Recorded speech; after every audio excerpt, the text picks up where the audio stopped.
Ronald ya.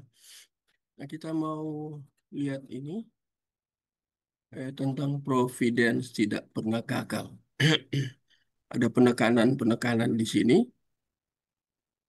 Jadi providence kita sudah mulai belajar dan kenapa tidak mungkin gagal? Karena yang mengambil inisiatif untuk memberikan providence itu sentralnya di Allah. Allah yang absolut ya. Dan Allah yang diajarkan oleh Alkitab. Jadi itu poin yang sangat ditekankan. Jadi tidak mungkin gagal. Dan dasar Allah yang kita mengerti itu harus dasarnya Alkitab. Tapi saya mau katakan bahwa banyak orang menggunakan Alkitab, yaitu orang Kristen atau lebih intern di dalam kekristenan, termasuk para teolog. Tapi yang paling bahaya ketika tiba kepada interpretasi. Nah, ini ada banyak kegagalan di sini ya. Dan itu menjadi pengalaman supaya kita tidak keliru dalam interpretasi ya. Nanti sebentar lagi saya akan ngajar di STTRI tentang proper teologi tapi isu-isunya karena di dalam kekristenan begitu banyak isu tentang proper teologi, tentang Allah ya. Nah, ini kita harus sangat hati-hati. Jadi kalau kita hanya katakan menggunakan Alkitab, yang kita harus lihat cara orang menggunakan Alkitab, khususnya ketika memberikan interpretasi terhadap Alkitab. Ya, itu apakah dia menggunakan, kalau saya pinjam mungkin berkali-kali saya harus katakan supaya kita menjadi familiar dengan istilah dari Cornelius Van Til ya. Saya bolak-balik baca konsep dia. Dia membicarakan tentang satu satu tema khusus ya itu yang sangat terkenal itu membangun paradigma atau paradigm itu dengan kekuatan diri sendiri atau bersifat antroposentris, presasuposisi. Nah, itu ya, itu terkenal sekali istilah yang digunakan oleh Pantil dan di dalam bukunya dia menulis beberapa hal terkait dengan presasuposisi. Itu menarik. Jadi kalau kita belajar tentang ini, ya Allah Alkitab, ya kita tahu Allah yang dinamis, dia bukan statis. Nah, itu sesuatu yang eh, harus benar-benar berbasis biblikal ya, atau berbasis teologis yang kuat. Ini kemarin saya sudah mulai, tapi saya hanya membuat penekanan ya, mengulang. Ini yang perlu. Tadi itu, ini. Ini Charles Hooks ini ya. Dia membicarakan tentang Allah yang tidak, yang ini, tema ini, subnya ya. Ini. Oh, lebih di atas lagi. Kita lihat di sini, sorry. Sorry, kadang saya kelewat. Ini rencana Allah tidak mungkin gagal, itu sudah kemarin. Itu saya yang ini maksudnya. Ini ada ayat-ayat di sini. Ayat-ayatnya yang kita mau lihat. Ini. Kadang kelewat ya.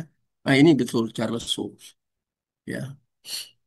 Bukunya bagus, referensi ini bagus. Dia berbicara tentang change ya, perubahan. Timbul atau berkurang karena apa? Hikmat, kekurangan hikmat atau ini saya kutip ya. Ada banyak kutipan ini.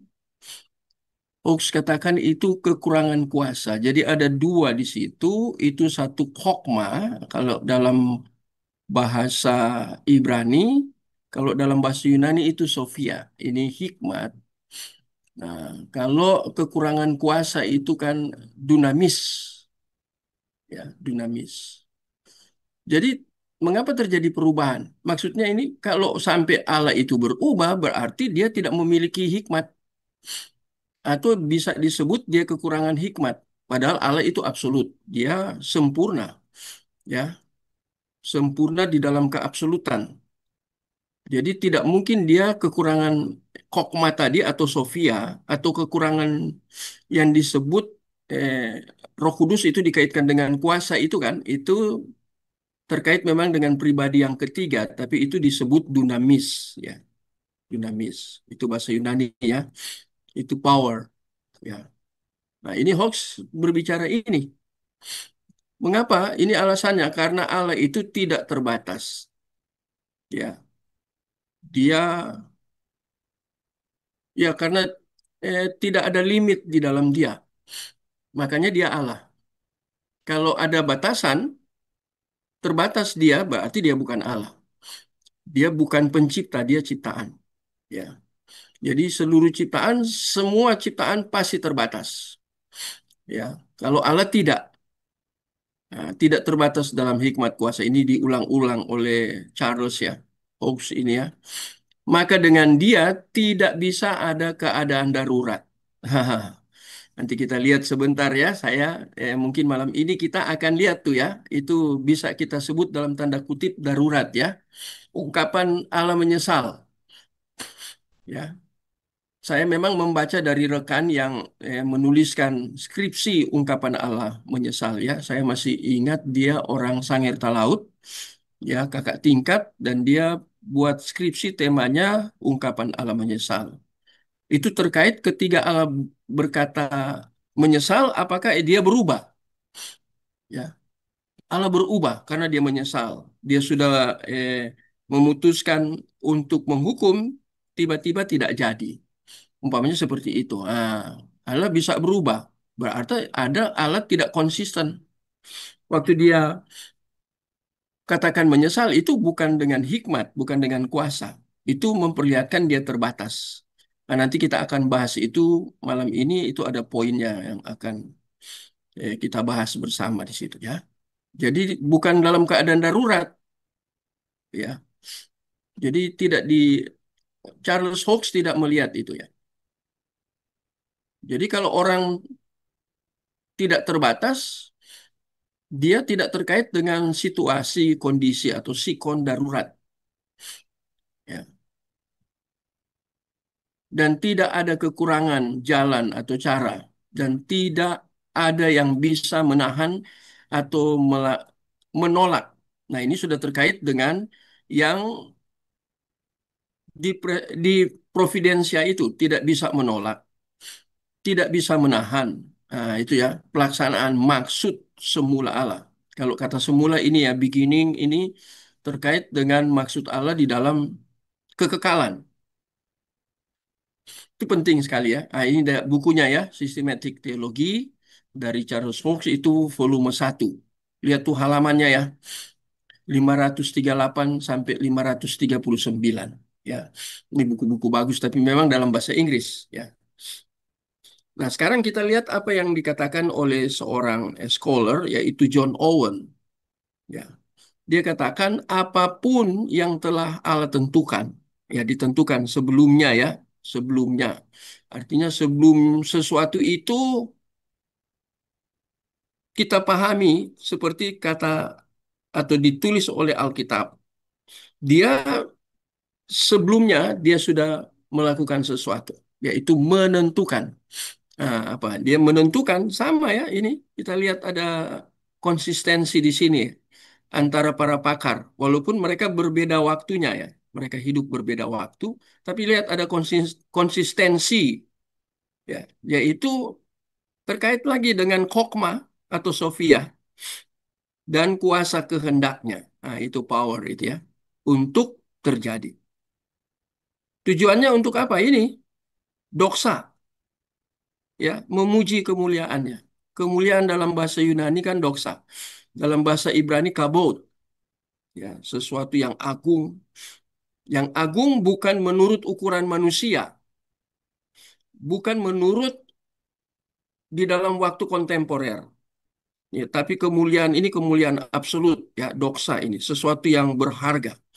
Kalau kita baca, saya pernah katakan ya di kita yang belajar mungkin berkali-kali, bahwa manusia diberikan kemuliaan. Itu Mazmur pasal 8 ya. Diciptakan hampir sama seperti Allah. Kemudian dan diberikan kemuliaan. Nah, ini kelebihan dari manusia di sini. Ya. Tapi Owen di sini kita melihat dia menekankan sekarang dia mengaitkan antara Allah dan ciptaan yang terbaik yang diciptakan tanpa dosa pada awalnya. Ya. Ah, kemudian setelah manusia jatuh, kehilangan kemuliaan, kehilangan dosa, kehilangan keagungan, ya, jadi rusak. Nah, itu makanya di dalam esoteriologi dari Calvin itu disebut dengan total depravity, kerusakan total. Nah, itu menarik sekali ya. Nah, nanti orang akan memberikan argumentasi bahwa manusia kan masih memiliki aspek moral. Tanpa Allah pun manusia bermoral. Dia punya pengetahuan. Ya. Tetapi moral yang dimaksud oleh kelompok tertentu, scholar tertentu, teolog tertentu, itu bukan moral yang diajarkan oleh Alkitab. Itu di luar Alkitab. Itu moral umum. Ya. Sehingga orang dengan moral umum, perilaku umum, atau moral atau mores dalam bahasa Latin itu bisa memuliakan Allah. Allah tidak dimuliakan melalui moral yang secara umum. Kalau saya pernah katakan ya, mau cari orang baik di dunia tidak perlu orang beragama Kristen, enggak. Banyak orang baik agama lain, tapi kebaikannya berpusat di mana? Ya, di dalam Filipi itu ada ya, saya coba kita lihat ya Filipi pasal berapa ya? Filipi pasal 1 ya, saya bacakan supaya enggak keliru. Karena menjelaskan seperti gini kalau saya salah ayat firman Tuhannya sangat berbahaya. Nah, itu ada menyediakan pekerjaan yang baik. Filipi, Pak. Bukan Filipi ya, Efesus. Sorry, Efesus. Pasal berapa ya? Dia pasal 2 ya, ayat ke berapa ya? Sebelum pasal 2 Efesus ayat berapa? Ayat 10, Pak. Ayat 10. Coba tolong baca. Ini penting ini. Tolong baca. Baik, Pak. Efesus pasal 2 ayat yang ke-10. Karena kita ini buatan Allah, diciptakan dalam Kristus Yesus untuk melakukan pekerjaan baik yang dipersiapkan Allah sebelumnya. Ia mau supaya kita hidup di dalamnya. Nah, ini menarik ya. Ada buatan Allah. Berarti kita ini diciptakan. Ya, buatan Allah. Diciptakan dalam Kristus Yesus. Nah, ini kata diciptakan ini kan itu terkait dengan kelahiran kembali, ya, menggunakan kata diciptakan. Ya. Jadi yang pertama itu buatan Allah, itu secara umum itu ya. Ya, manusia itu diciptakan secara umum, kemudian berproses untuk kemudian beranak cucu, seperti perintah Allah di dalam Kejadian pasal 1, beranak cucu seperti pasir di laut, itu ya. Nah, itu umum. Kemudian tapi yang bagian ini diciptakan dalam Kristus Yesus. Ini hanya untuk orang-orang yang dipredestinasikan. Hanya untuk orang-orang yang di providence atau providensia. Ini karena sudah dikatakan dalam Kristus. Yang di luar Kristus bagaimana? Nah, kemudian seterusnya dikatakan untuk melakukan pekerjaan baik. Ini menarik ya. Ada kata baik di situ good ya. Ergon itu kata pekerjaan baik. Siapa itu? Mereka yang ada dalam Kristus, ya, melakukan pekerjaan yang baik. Tapi di dalam Kristus, bukan di luar Kristus. Ada orang secara moral baik, tapi di luar Kristus. Ini setelah dalam Kristus. Nah, yang menarik berikutnya, yang dipersiapkan Allah sebelumnya. Ah, itu menarik ya. Jadi apa yang kita lakukan? itu sudah disiapkan Allah sebelumnya. Kapan sebelumnya itu? Beginning itu. Di dalam kekekalan. Nah, jadi menarik sekali ya Efesus 2 ayat 10 ya. Ia mau supaya kita hidup di dalamnya. Siapa yang mau? Allah yang mau, bukan kita yang mau. Ya, jadi kita sudah dalam Kristus. Ketika kita sudah dalam Kristus, kemudian Dia memberi kemampuan kepada kita untuk melakukan pekerjaan baik. Dan pekerjaan itu sudah disiapkan di dalam eternity, di dalam kekekalan. Ya, itu digunakan kata di sini sebelumnya. Jadi sebelum kita melakukan perbuatan baik, Allah sudah siapkan itu. Nanti implementasinya kapan? Nah, ini terkait dengan apa? Holy Spirit, pneumatologi. Itu Roh Kudus yang membuat ada yang disebut dengan kehidupan moral, itu pekerjaan Roh Kudus. Ya. Jadi orang melakukan hal-hal yang baik itu bukan lagi dari diri sendiri, antroposentris, berpusat pada diri, tidak. Tapi berpusat pada Roh Kudus dan Roh Kudus itu sudah tinggal di dalam kita. Ya, sudah di dalam kita, bukan di luar kita ya. Jadi itu itu sudah disiapkan sejak kekekalan. Dan ia mau supaya kita hidup. Kata hidup ini bukan bios tapi soe. Bisa cek ya. Hidup di dalamnya. Jadi kehidupan rohani maksudnya. Jadi ini menarik toh. John Owen berbicara seperti itu. Cuman saya memberikan pendalaman ya. Jadi Allah memelihara ya. Perbuatan kita ini kan memuji kemuliaannya, doksa kemuliaannya. Ya, kalau Bapak Ibu secara spesifik belajar tentang apa itu doksologi, waduh itu menarik sekali. Saya pertama kali dengar itu dari, ya sekarang dia sudah doktor ya, Pendeta Sucito sebenarnya. Dia berbicara tentang ibadah itu dari doksologi ke doksologi. Ibadah itu dari kemuliaan kepada kemuliaan. Itu satu rangkaian ibadah. Kemudian dia membicarakan apakah ibadah di dalam ruang dan waktu yang terbatas atau ibadah itu di dalam seluruh aktivitas hidup kita. Kalau ibadah, memang ada ibadah yang sifatnya formal di dalam ruang yang terbatas. Tapi ada ibadah seluruh tindakan kita. Nah, itu terkait dengan moral. Nah, seluruh apa yang kita lakukan, itu seluruhnya itu harus dalam bentuk ibadah kepada Allah. Dan orang yang beribadah kepada Allah, dia pasti memuliakan Allah. Itu menarik. Ya, pasti dia memuliakan Allah. Nah, saya beri ilustrasi ya. Tadi saya ditelepon oleh Dr. Daniel Tumbel. Ini dosen senior di STII Surabaya. Istrinya Ibu Lani Tumbel, PhD. Dia doktor, dia PhD. Oh, itu Ibu Lani Tumbel ini lebih pintar dari Pak Daniel. Ya, orang Chinese, kalau Pak Daniel orang Nadu. Jadi dia telepon, Pak Moses, hari Minggu Bapak tolong khotbah di jam kedua di GBT, Gereja Bethel Tabernakel. Jadi saya sudah khotbah di situ, dia minta saya khotbah lagi hari Minggu minggu ini tanggal 28. Padahal saya ada tamu sebenarnya ya dari Batam, ada satu keluarga datang ke Surabaya, mereka mau menuju Jember karena eh, ibunya dari suami ini dia keturunan Belanda, Jawa Belanda. Ibunya itu asli Belanda, akan berulang tahun 84. Kemudian minta saya khotbah lagi. Wah, ini saya pikir bagi waktunya repot. Ya, itu orang Katolik loh. Itu Katolik keras. Tapi karena sudah akrab, dia sudah tahu saya, pernah dengar saya sering share, mereka minta saya khotbah. Dan keluarga itu, keluarga besar ini, semua mereka Katolik. Nah, saya pikir ini kesempatan yang Tuhan beri untuk juga berbicara. Dan istrinya itu, orang kita Tapanuli, dia kepala, kepala apa ya, kepala notaris Kepulauan Riau. Wah, itu ya orang kaya raya lah dia ya. Nah, dia dengar saya sudah bilang saya akan September pergi ke Batam. Dia bilang harus ketemu saya. Ya, harus ketemu.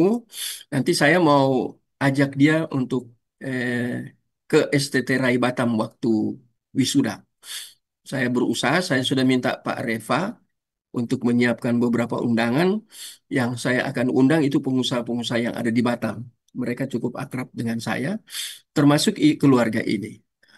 Maksudnya hari Minggu saya ada pelayanan hari Minggu, kemudian hari Sabtunya ulang tahun saya pelayanan. Saya harus pergi pulang Surabaya Jember ya, sekitar 2 jam lah karena sekarang sudah lewat tol ya. Tapi ini itu saya tadi menjelaskan tentang kemuliaan ya. Kita memuliakan Tuhan di dalam kehidupan kita. Kata hidup tadi saya katakan soe itu. Kita bisa memuliakan Tuhan itu bukan karena kemampuan kita. Itu dikatakan itu dipersiapkan sebelumnya. Cek itu kata sebelumnya, ya. Kata sebelumnya itu beginning, ya. Itu menarik sekali ya. NRK itu di dalam Yohanes 1 ayat 1 ya. Pada mulanya itu terkait dengan kata sebelumnya itu ya. Jadi untuk kemuliaan Dia. Jadi Owen ini menekankan tentang Allah yang tidak kekurangan hikmat dan kuasa terkait dengan providensia, tapi sekarang dia lebih jauh lagi, ya. Providensia itu terjadi untuk kemuliaannya, ya. Siapa yang memuliakan dia? Ya, yang dipredestinasi. Yang lain buat perbuatan baik, tapi bukan untuk kemuliaan Allah, tapi untuk kemuliaan diri sendiri. Contohnya kalau orang Muslim, untuk kemuliaan diri sendiri maksudnya apa? Mereka ingin melakukan perbuatan baik supaya mereka masuk surga. Ya, kalau kita kan enggak. Bukan karena untuk masuk surga lagi, tapi untuk kemuliaan Allah selama kita hidup. Contoh lah, itu saya kasih lagi penguatan ayat firman Tuhan terkait dengan statement John Owen ini ya. Nah, yang kemarin kita kutak-kutik ya. Wahyu pasal 14 ayat 13 itu ya. Itu di bagian bawah ditulis dan segala perbuatan mereka akan mengikutinya. Yang di bagian atas itu Makarios, berbahagialah orang yang mati dalam Tuhan, kata Roh. Sebab mereka akan beristirahat dari jerih lelah mereka. Dan perbuatan, karpos, perbuatan itu menyertai. Ah, jadi ada kata perbuatan di situ. Itu perbuatan di situ kan, itu moral. Tapi moral orang yang meninggal di dalam Kristus. Kapan perbuatan baik dinilai? Apakah setelah dia meninggal atau sebelum? Sebelumnya. Jadi itu moral. Itu harus baca bukunya, ya, ada buku fisik ya. Norman L. Geisler, itu Etika Kristen, judul buku itu. Itu bagus, dia menjelaskan di situ apa itu moral, apa itu etika. Dari teks-teks, dari bahasa bahasa aslinya ya. Jadi kata moral itu apakah bahasa Yunani atau bahasa Latin? Nah, itu mores, itu bahasa Latin. Itu menarik ya, belajar itu. Nah, saya memperluas konsep dari John Owen tentang providence tidak mungkin gagal. Providence Allah ya. Tadi kita lihat di sini. Tapi saya memperdalam. Rencana Allah tidak mungkin berubah atau gagal. Kita sudah di sini. Sampai di John Owen ya. Nah ini buat perbandingan. Ya kalau buat perbandingan ya saya nggak perlu jelaskan ya. Ini manusia. Ya manusia ciptaan. Kemudian manusia ini kalau sudah bicara manusia ya kita tahu dari Alkitab bahwa manusia itu ciptaan. Jadi dia bukan Allah. Jadi bisa gagal dia. Manusia itu relatif, Allah itu absolut.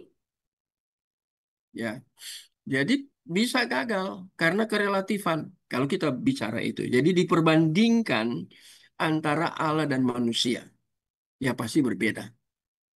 Ya, ini Allah yang maha kuasa. Manusia punya kuasa, tapi terbatas.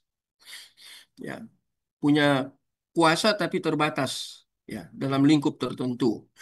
Ya, dan bersifat temporer atau kontemporer. Ya. Jadi kalau diberi jabatan kan punya kekuasaan, diberi jabatan tertentu, dia punya kekuasaan. Ada anak buahnya. Nah, hanya dalam lingkup itu, keluar dari tempat umpamanya dia bekerja, nggak bisa dia dikatakan berkuasa. Ah, itu. Jadi ya terbatas ya, sempit ya. Tapi Allah tidak, berbeda ya. Sehingga tidak mungkin gagal untuk mencapai tujuannya. Atau terpaksa harus mengubah rencananya. Ini yang menarik, dia harus mengubah rencananya. Nanti dijelaskan di dalam ungkapan Allah menyesal. Itu menarik sekali ya. Itu agak susah untuk bahas itu. Ya. Tapi saya lihat beberapa referensi itu bagus ya. Ada referensi-referensi yang bagus selain yang kakak tingkat saya ya. Danny Olden itu yang menulis tentang ungkapan Allah menyesal. Banyak bahasa Ibrani, bahasa Inggris dalamnya. Skripsi dia dulu ya. Nah, jadi lihat, apakah Allah terpaksa harus mengubah? Kalau Allah mengubah rencananya, berarti Allah dipengaruhi dari bawah. Nah, inilah teologi Armenian. Allah bisa batalkan keselamatan orang yang tadinya sudah diselamatkan. Itu kan Armenianism. Berarti Allah lebih dipengaruhi oleh orang yang sudah diselamatkan sehingga Allah berubah, ya. Kemudian membatalkan keselamatan itu konsep Armenian. Kalau konsep reform tidak, ya. Yesus sudah mati di dalam rencananya, rencana Bapa, rencana Tritunggal, dia harus datang mati untuk orang yang dipilih. Rencananya kapan Yesus harus datang ke dunia? Di dalam kekekalan, eternity. Terhadap orang yang dipilih, siapa yang dipilih? Yang menentukan Allah. Kapan dipilih? Sebelum dunia dijadikan. Itu kan? Jadi pusatnya di Allah di dalam kekekalan. Itu menarik. Kalau saya singgung sedikit yang Pak Anton kirim kemarin, itu lebih menarik lagi. Saya belum selesai itu menulis ya. Ya, apakah di sorga terjadi pemberontakan? Saya sudah tulis bahasa aslinya ya. Sehingga ada peperangan ya antar malaikat ya. Yang si Lucifer itu dia membawa sepertiga itu para malaikat itu kemudian memberontak, itu terjadi pemberontakan. Bintang timur itu ya, tapi hati-hati kalau bicara bintang timur karena bintang timur juga itu menunjuk kepada Yesus. Jadi harus harus hati-hati ya belajar itu, nggak sembarang belajar ya. Kalau kita kaitkan dengan itu, nah sekarang sorga ini lagi bicara tentang sorga ini di tempat yang kekal eternity. Apakah di situ bisa atau itu to sky itu ya, di langit itu, peperangan di langit. Tapi kemudian kalau kita baca di dalam Wahyu pasal 12 itu, kemudian diusir, kemudian turun ke bumi. Oh, itu menarik. Saya belum selesai tulis itu. Saya akan tambah. Ya, tadi saya cukup sibuk ya, cukup sibuk karena ada orang yang ke sini kemudian minta saya pelayanan, pergi ke rumahnya. Ya, ibu itu sudah nangis-nangis. Ya, terpaksa saya pergi karena saya juga ada di kerukunan warga Kristen yang ada di wilayah tempat tinggal saya ya, dari berbagai gereja ya. Jadi bersifat oikumenika. Jadi ibu itu kemudian saya layani tadi sampai siang, baru langsung jemput istri, baru pulang. Nah, jadi kita lihat di sini ya, ya tidak terpaksa harus mengubah rencananya. Nah, itu terkait dengan predestinasi kok bisa ya Allah ubah rencananya sudah selamat kemudian tidak selamat gitu. Berarti Allah tidak konsisten dong. Dia berubah tentang soter dia bisa berubah. Itu kan konsep Armenian. Ya, itu bahaya. Pak Iwan sudah diselamatkan. Ronald sudah diselamatkan.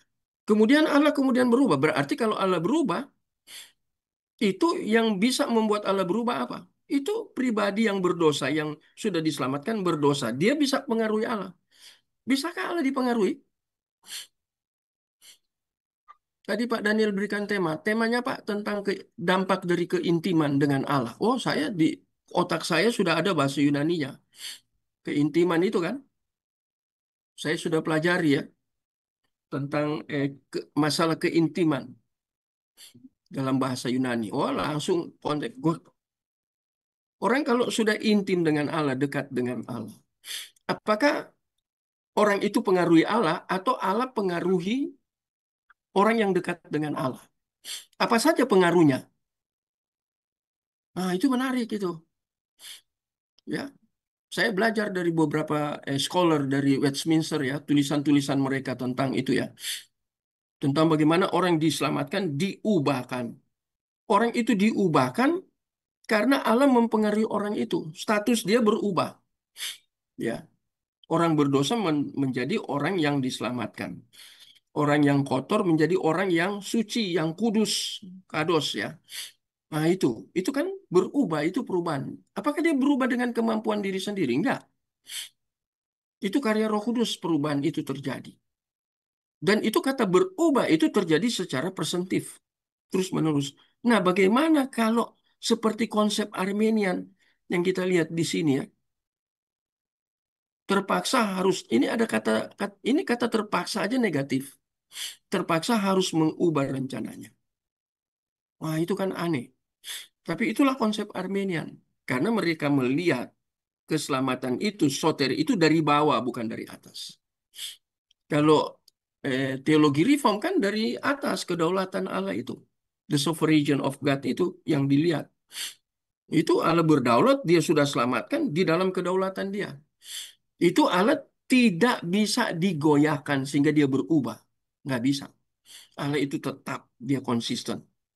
Ya, apa yang sudah dia putuskan, apalagi tentang soter itu Yesus sudah mati di atas kayu salib, kok bisa dibatalkan oleh orang yang sudah diselamatkan? Nah, itu menarik itu. Ya, ada ada dua kutub itu yang saling kontradiktif dan itu tidak bisa diintegrasi. Nggak bisa, sama sekali tidak bisa. Jadi dia tidak mungkin terpaksa untuk mengubah, harus mengubah, terpaksa mengubah. Ya. Kuasa Allah tidak mungkin gagal untuk mencapai tujuannya atau terpaksa mengubahnya. Allah tidak berubah. Ya. Dan ketika kita berkomunikasi dengan Allah, kalau komunikasi itu komunikasi itu ya itu komunikasi di dalam keintiman itu benar-benar intim, bukan hanya dari formalitas. Tadi saya bicara ke suami istri itu ya. Dia orang Jawa, suaminya orang Batak. Jadi saya bilang ke mereka, yang saya perhatikan selama saya jadi gembala cukup lama, sebelum jadi gembala dalam pelayanan, orang Kristen pergi ke gereja hanya ya sebagai orang Kristen, rutinitas. Orang Kristen berdoa, malah dulu di gereja yang saya pimpin, itu ibu-ibu itu semangat doa semalam suntuk, sampai jadi tersuntuk-suntuk gitu loh. Berdoa tapi kehidupannya hanya seperti itu, tidak ada perubahan. Itu tidak terjadi yang disebut dengan keintiman. Kalau sudah intim itu kan ada hukum di dalam keintiman itu yaitu hukum pengaruh. Baca bukunya R.C. Sproul ya tentang hukum pengaruh itu. Kita kalau sudah intim itu saling mempengaruhi. Mana yang kuat untuk mempengaruhi? Karena kedekatan itu ya. Dan itu terpelihara itu bertahun-tahun. Apalagi kalau puluhan tahun. Ya, itu. Jadi ini menjelaskan tentang ini ya. Ini ya. Allah tidak mungkin mengubah rencananya. Kalau dia sudah katakan selamat, pasti selamat. Enggak kemudian, oh saya sudah selamatkan. Allah artinya katakan sudah diselamatkan. Tapi kemudian Allah sendiri yang membatalkan. Ini berarti Allah tidak konsisten. Yang kedua, Allah mempermainkan. Yang ketiga, manusia yang kemudian sudah selamat dan berdosa bisa mempengaruhi Allah. Itu apakah Allah yang diajarkan Alkitab seperti itu? Enggak. Alkitab tidak mengajar seperti ini. Ini yang kita pelajari ini. Dia tidak berubah. Ya. Nah, sekarang kita lihat ayat-ayatnya. Ya. Sebagai kunci ya, itu ya, bisa baca sendiri ya. Yesaya 14 ayat 24, ayat 26, ayat 27. Nah, saya hanya mengutip kata-kata kuncinya terkait dengan Allah tidak pernah berubah di dalam rencananya. Seperti yang kumaksud, demikian akan terjadi. Aku maksudkan itu rencana. Demikian akan terjadi. Dan seperti yang kurancang, demikian akan terlaksana. Pasti. Ya, Tuhan semesta alam telah merancang. Nah, ini siapakah yang dapat menggagalkannya? Ini sudah ada di PL. Ya, siapa yang dapat menggagalkan kalau Tuhan sudah punya rencana?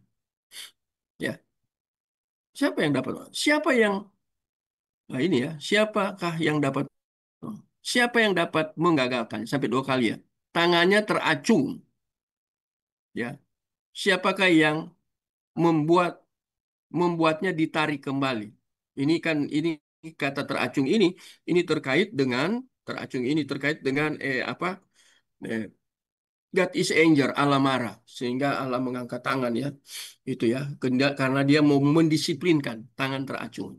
Kalau sudah tangan teracung, Allah angkat, siapa yang bisa membuatnya tangannya itu ditarik kembali? Allah marah.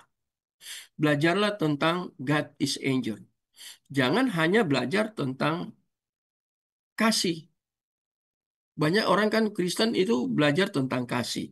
Apakah di dalam God is anger itu, ini karena ada tangan teracung ini, apakah tidak ada kasih?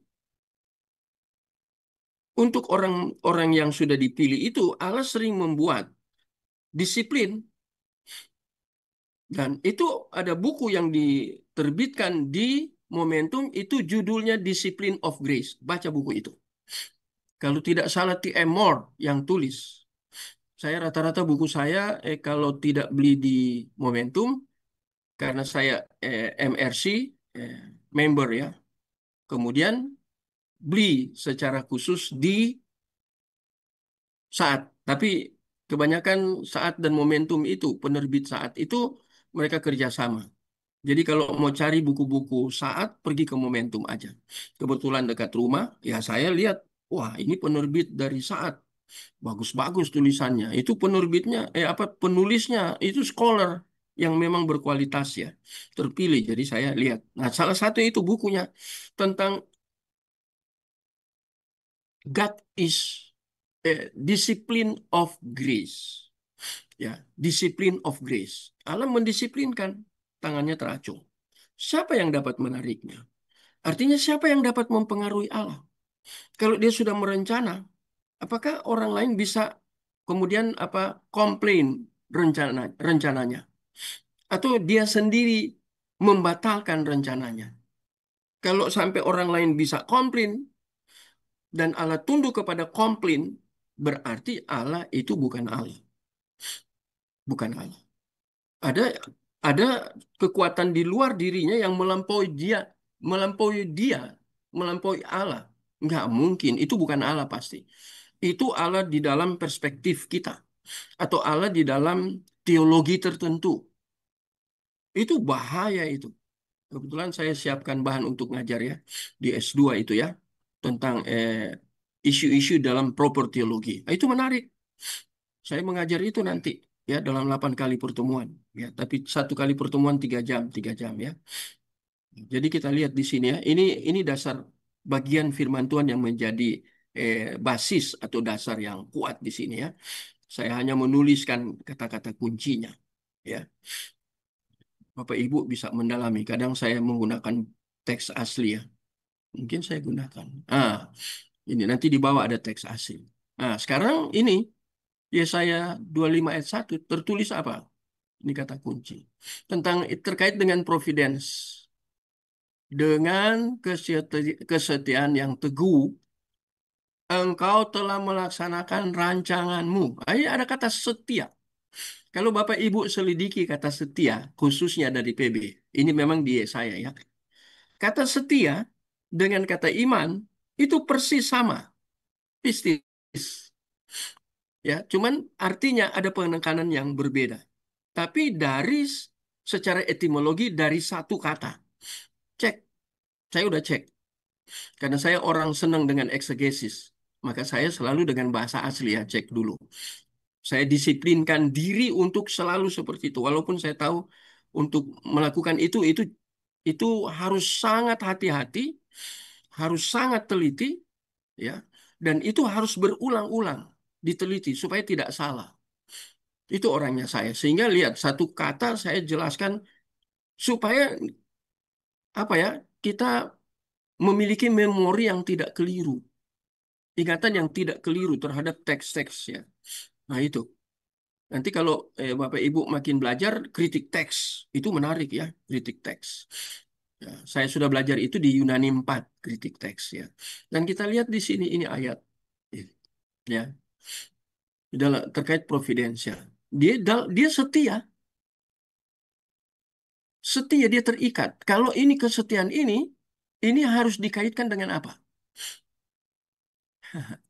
Menarik ini ya. Kata kesetiaan ini harus dikaitkan dengan satu konsep, satu doktrin yang sudah dimulai dalam PL. Apa itu? Covenant theology, teologi perjanjian. Kalau Allah sudah berjanji, dia tidak akan mungkin batalkan perjanjian. Dia akan setia. Karena kalau konsep tentang janji itu sehingga dia harus setia karena itu dilakukan itu terkait dengan perjanjian darah itu.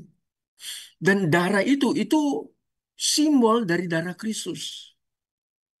Karena konsep perjanjian itu ya, covenant theology itu kan ada di PL. Nanti itu kan apa? Tipe. Nanti antitipenya itu di PB, yaitu darah Kristus. Itu ikatan perjanjian itu tidak pernah Allah batalkan. Dan ikatan perjanjian itu dengan darah. Artinya darah itu harga, nilai, aksiologinya begitu tinggi, ya, begitu bernilai ya, bernilai di dalam ukuran Allah, bukan bernilai di dalam ukuran manusia, bukan. Ya, kalau kita bicara tentang nilai, umpamanya nilai-nilai yang sering kan dijadikan semacam standar tertentu ya. Oh, orang ini kaya karena dia punya rumah yang punya nilai, umpamanya nilai berapa M. Ya, Surabaya banyak yang rumahnya M-an ya, kota-kota besar ya. Nah, itu punya nilai. Saya kenal dulu karena saya di Batam 3 minggu, kadang 1 bulan ngajar, khotbah, PA. Saya banyak di dunia itu ya. Ketika saya di Batam itu saya lihat rumah-rumah itu ya, seperti yang kepala notaris sebatam ini yang akan datang. Itu rumahnya 16 M. Ada juga Pak Refli. Itu rumah-rumahnya seperti itu di sebelum masuk rumah lapangan golf dulu di Batam. Itu di atas 10 M. Ada Bu Joyce itu ya, orang Batak, suaminya Marga Gultom. Waduh, itu rumahnya mahal itu.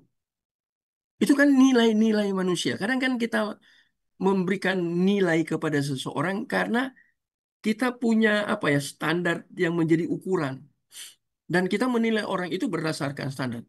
Saya ingatkan ya, dalam teologi, saudara punya mobil semahal apapun, bukan tidak dihargai. Karena saya di GRII ya. Itu nilai bukan itu barang-barang yang mahal sampai mobil rumah itu dikategorikan itu aksesoris saja kok. Aksesoris itu kan hanya sementara dipakai, tidak dipakai seterusnya eternity.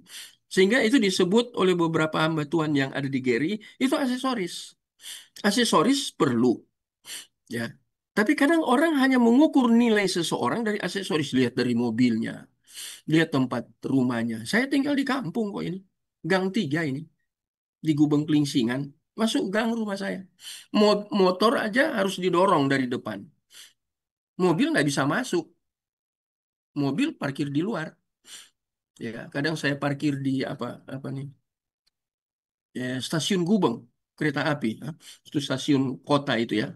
Karena saya jalan ini 10 menit lah saya jalan sampai di sana untuk kadang ambil mobil parkir situ.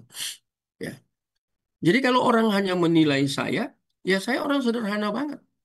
Tinggal di kampung, bukan di perumahan, masuk gang, orang naik sepeda motor tidak boleh masuk naikin motornya, nggak boleh, harus dorong karena banyak anak-anak. Ya, maksudnya kita mau ukur orang dari tempat tinggalnya, Kak. Dari apa yang dia kendarai. Itu disebut aksesoris. Ini tentang nilai ini. Sampai sejauh itu ya saya jelaskan ya, berikan contoh-contoh ya. Ya. Tapi kita kembali ke bagian ini ya. Jadi ini kesetiaan ini menjadi kunci. Jadi apa yang dia sudah rencanakan dalam kekekalan, ada ini kata ya, itu Kesetiaan yang teguh. Kemudian engkau telah. Kata telah itu kan masalah bentuk lampau. Telah itu apa? Terkait dengan apa? Rancangan Allah di dalam kekekalan, eternity. Itu dia sudah merancang. Dia Allah yang, ya kalau kita bisa sebut, dia arsitek. Arsitek ya. Ketiga ada teman Yusma Londa itu satu angkatan. Kami di semester terakhir di I3 itu semua harus jadi pengkhotbah. Bergantian ya dengan para dosen. Nah, gantian. Mahasiswa semester akhir maju. Dan khotbahnya depan dosen-dosen itu. Banyak dosen bule kan di Bakti itu waktu itu. Itu Yusma Londa itu membicarakan tentang bagaimana Bahtera itu, Bahtera Nu itu, siapa perancangnya. Aneh kan, ditaruh di atas gunung. Itu Allah yang merancang itu sedemikian rupa. Kapan Allah rancangan? Itu rancangannya di dalam kekekalan, dieksekusi dalam konteks Nuh, itu harus ditaruh di atas gunung Ararat. Ukurannya Allah, Allah semua yang ngukur itu ya. Ya, itu bahasa antropomorfisme ya. Seakan-akan Allah memegang ukuran gitu ya. Ya, untuk mengukur perahu itu harus panjang sekian, lebar sekian, ya. Bisa apa muat eh, keluarga Nuh dan binatang-binatang itu sepasang-sepasang. Itu semua rancangan. Ini kan itu namanya kan arsitek atau arsitektur. Itu temanya saya ingat itu, tema bagus soalnya. Ya, Allah sebagai arsitek dari Bahtera Nuh. Wah, itu. Bayangkan kalau Allah menjadi arsitek untuk kehidupan kita. Karena kita orang pilihan. Wah, itu hidup kita jadi dahsyat deh. Bisa kita hidup sederhana, ya, mungkin secara finansial, secara apa ya ini, akomodasi kita sederhana. Tapi kualitas itu karena Allah ada dalam hidup kita dan Dia berkarya di dalam hidup kita. Itu kualitas, itu bernilai, itu mulia, agung itu doxology, itu aksiologi. Ya, kalau aksiologi kan nilai. Itu menarik sekali ya. Jadi engkau telah melaksanakan raja. Ini eksekusi ya, melaksanakan itu eksekusi. Ya, karena dia setia. Bayangkan dia merancang sejak dalam kekekalan, dieksekusi dalam dunia. Kadang begitu waktunya, kadang kapan ya. Kalau kita baca PLPB itu ya, dia janjikan proto-evangelium di Kejadian 3 ayat 15 pada saat manusia pertama. Khususnya janji itu diberikan kepada Hawa. Tapi eksekusinya kan di perjanjian baru. Berapa ribu tahun. Allah tidak pernah lupa. Dia setia itu. Itu gambaran kesetiaan. Karena itu janji itu yang dia berikan ke Hawa. Ada peperangan rohani ya, meremukan tumit, meremukan kepala di situ. Dan itu proto-evangelium. Itu berapa tahun? Dia setia itu. Sampai itu menjadi apa ya? Tuntas ketika Yesus berinkarnasi. Itu dahsyat. Ya, kita janji hari ini besok lupa.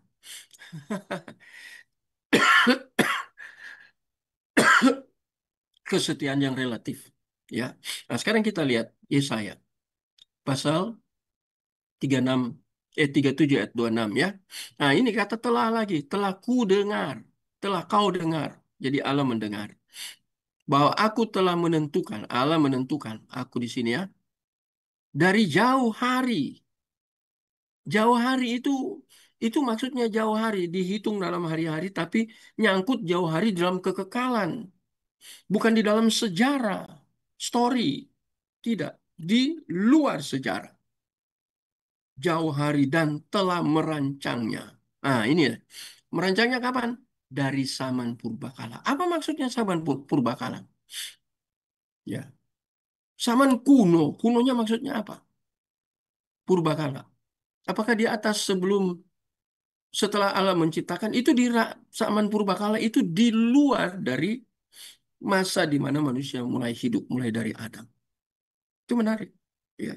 Jadi ada banyak ayat firman Tuhan. Saya akan hanya beri contoh ayat-ayat ini ya. Yesaya 43 ayat 13 berbunyi, Aku melakukannya, siapakah yang dapat mencegahnya? Ini terhubung dengan ciptaan, khususnya manusia. Bisa manusia mencegah?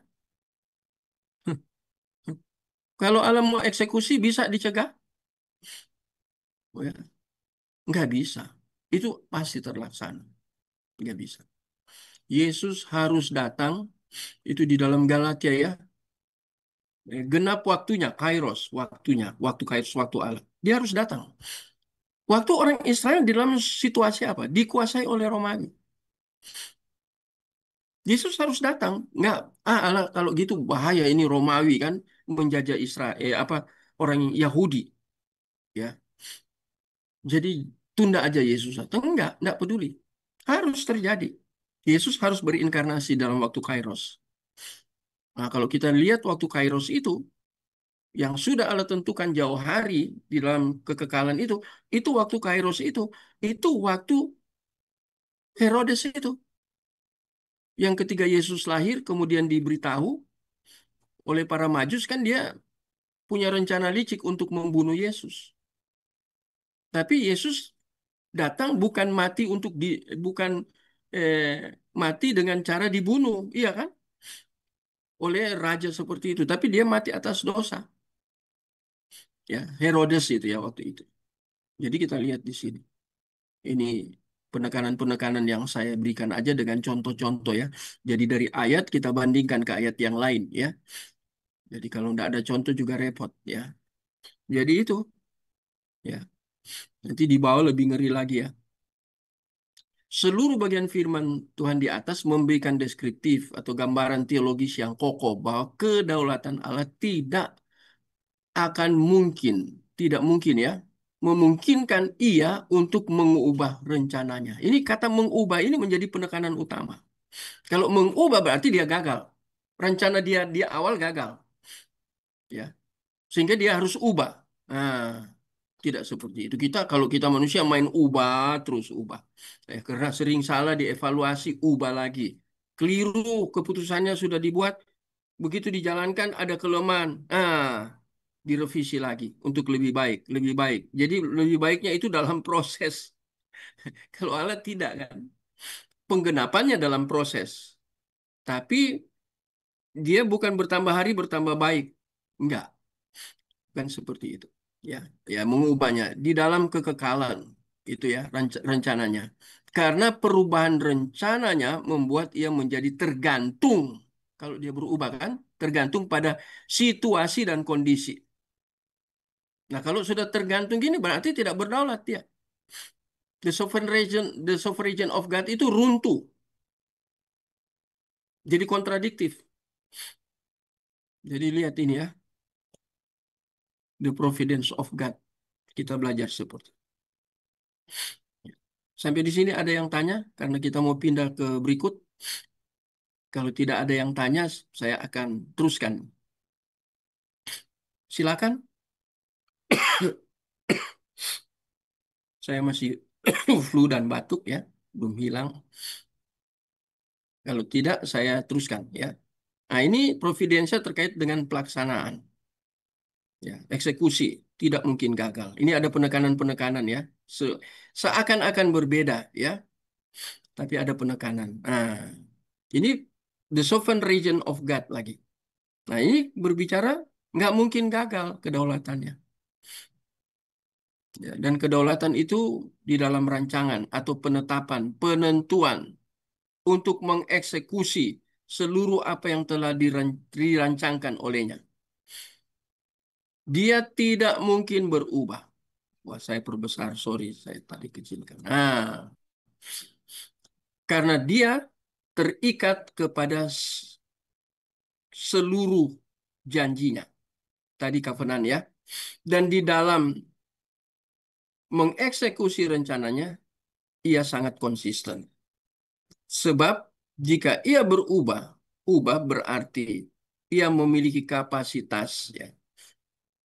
Tidak memiliki kapasitas untuk melakukannya dan tergantung kepada yang berada di luar dirinya. Ini penting. Ini penekanan, ya. Ketergantungan. Ketergantungan bukan kepada dirinya, tapi kepada di luar diri. Itu di luar dirinya ya, yang yang di antara seluruh ciptaan itu yang ciptaan yang terbaik itu kan manusia. Dia tergantung kepada manusia. Enggak, manusia sudah total depravity. Nggak bisa dia bergantung kepada orang yang rusak. Kepada ciptaan yang rusak. Nggak bisa. Ya. Jadi nggak ada ketergantungan. Allah tidak tergantung kepada apapun, siapapun. Dia tidak. Ya. Dia cukup kepada dirinya sendiri. Itu siapa yang tulis ya? Allah itu cukup pada dirinya. Ada istilah itu ya. Saya lupa bukunya taruh di mana ya. Buku-bukunya ada di mana-mana ya. Itu Allah cukup pada dirinya itu. Apa yang tulis? Saya ngintip sedikit ya. Oh ini. Hah? Apakah itu?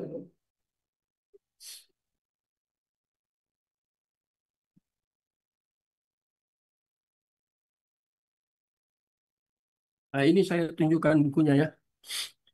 Ditulis oleh Andrew Hoffer. Ada dua, ini jilid kedua. Yang jilid satu itu menjelaskan tentang proper teologi. Jadi ketika Allah mengambil keputusan, dia mengambil keputusan tanpa dibantu oleh apapun, oleh siapapun. Itu Hoffer menulis itu. Tapi rupanya Hoffer ini dia mengutip. Jadi di buku-buku seperti ini kan banyak referensi. Dia mengutip.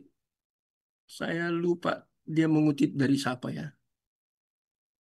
Apakah dari Douglas Grotius? Dia katakan Allah itu cukup pada dirinya. Yang buku dia kutip itu bahwa Allah cukup pada dirinya. Jadi dia tidak bergantung kepada apapun. Dia cukup pada dirinya. It- Itu menarik, menarik sekali ya. Kalau kita belajar apa proper teologi ya, bahwa Allah itu Allah di dalam Alkitab itu dia bukan hanya konsisten, ya.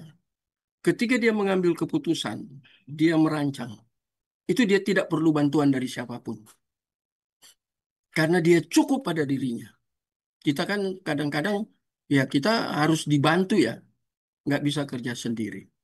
Ya, seperti saya umpamanya buat seperti ini, saya harus dibantu habis-habisan oleh Pak Anton.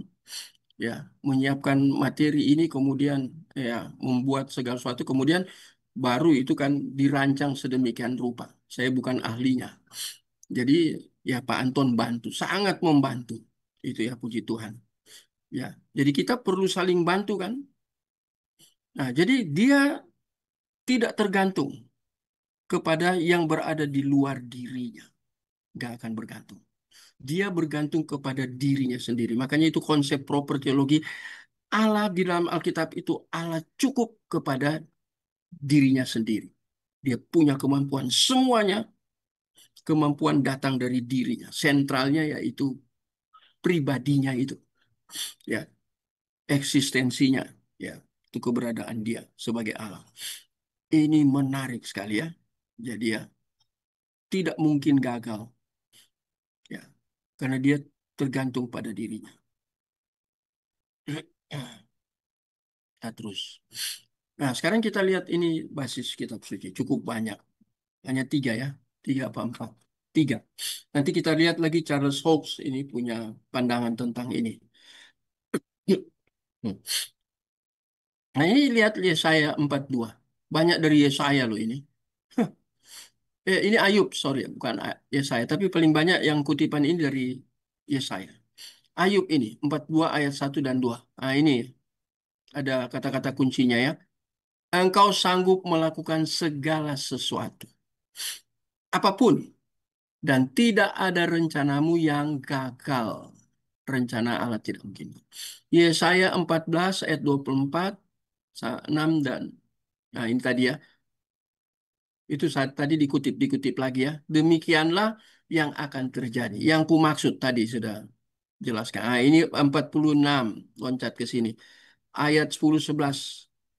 Keputusanku akan sampai. Sampai artinya digenapi. Tadi saya beri contoh ya. Apa yang Allah putuskan di dalam PL itu kalau di secara umum itu disebut tipe. Banyak tipe yang anti tipenya itu ribuan tahun digenapi di dalam perjanjian baru. PL itu tipe. Anti tipenya Itu Cornelius Van Til tulis itu tentang tipe antitipe.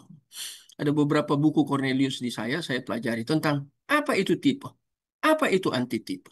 Wah, itu menarik ya. Itu harus didalami khusus. Nah, ini akan sampai dan segala kehendakku akan kulaksanakan. Jadi dia tidak butuh bantuan. Itu yang tadi dia cukup pada dirinya sendiri. Aku yang melakukan.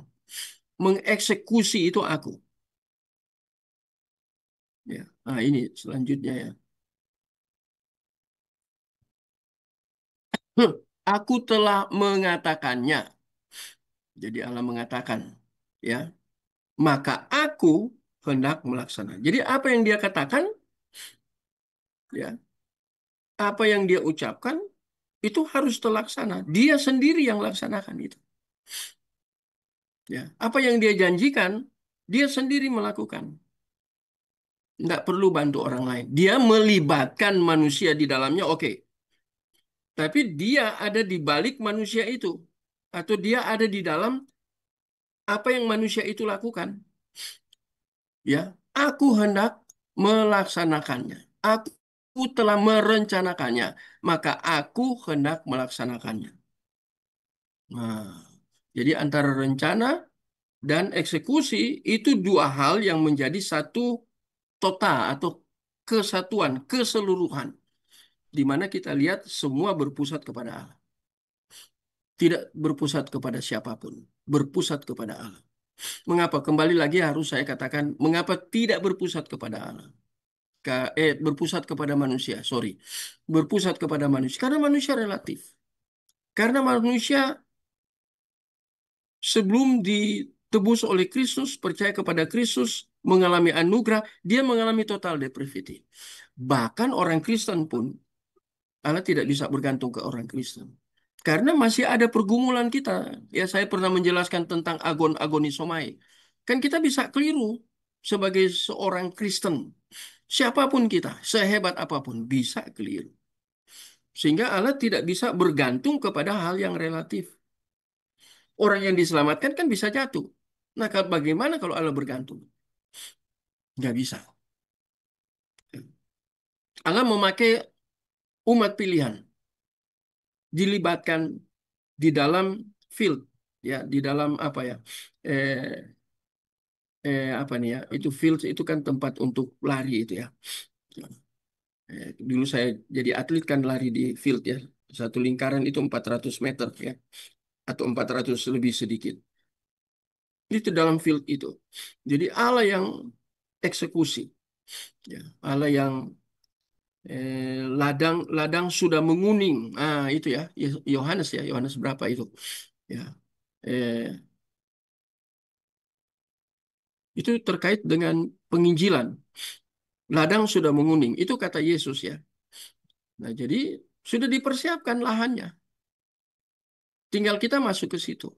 Ketika kita melayani orang bertobat, bukan karena kita, sudah dipersiapkan, sudah menguning kata Yesus. Jadi itu gambaran-gambaran itu ya. Ya. Jadi dia melaksanakan, pelaksana dia, perancang dia, pelaksana dia. Itu menunjukkan bahwa dia tidak bergantung kepada siapapun dan tidak mungkin gagal. Nah sekarang Charles Fox katakan, jika ia menentukan lebih dahulu apapun yang akan terjadi. Ini ada kata lebih dahulu ya, terhadap peristiwa. Maka peristiwa-peristiwa itu akan cocok atau sama dengan rencananya. Tidak mungkin peristiwa itu bertentangan dengan rencana. Ya, rencana yang sudah dahulu. Ya, dalam kekekalan eternity. Tidak mungkin. Dan adalah bertentangan dengan akal dan kitab suci. Untuk menganggap bahwa kontradiksi atau ketidakcocokan antara apa yang ia maksudkan dan apa yang sungguh-sungguh terjadi. Ya. Jadi apa yang dia maksudkan dan sungguh-sungguh terjadi itu bukan dua hal yang dipertentangkan. Itu satu paket ya.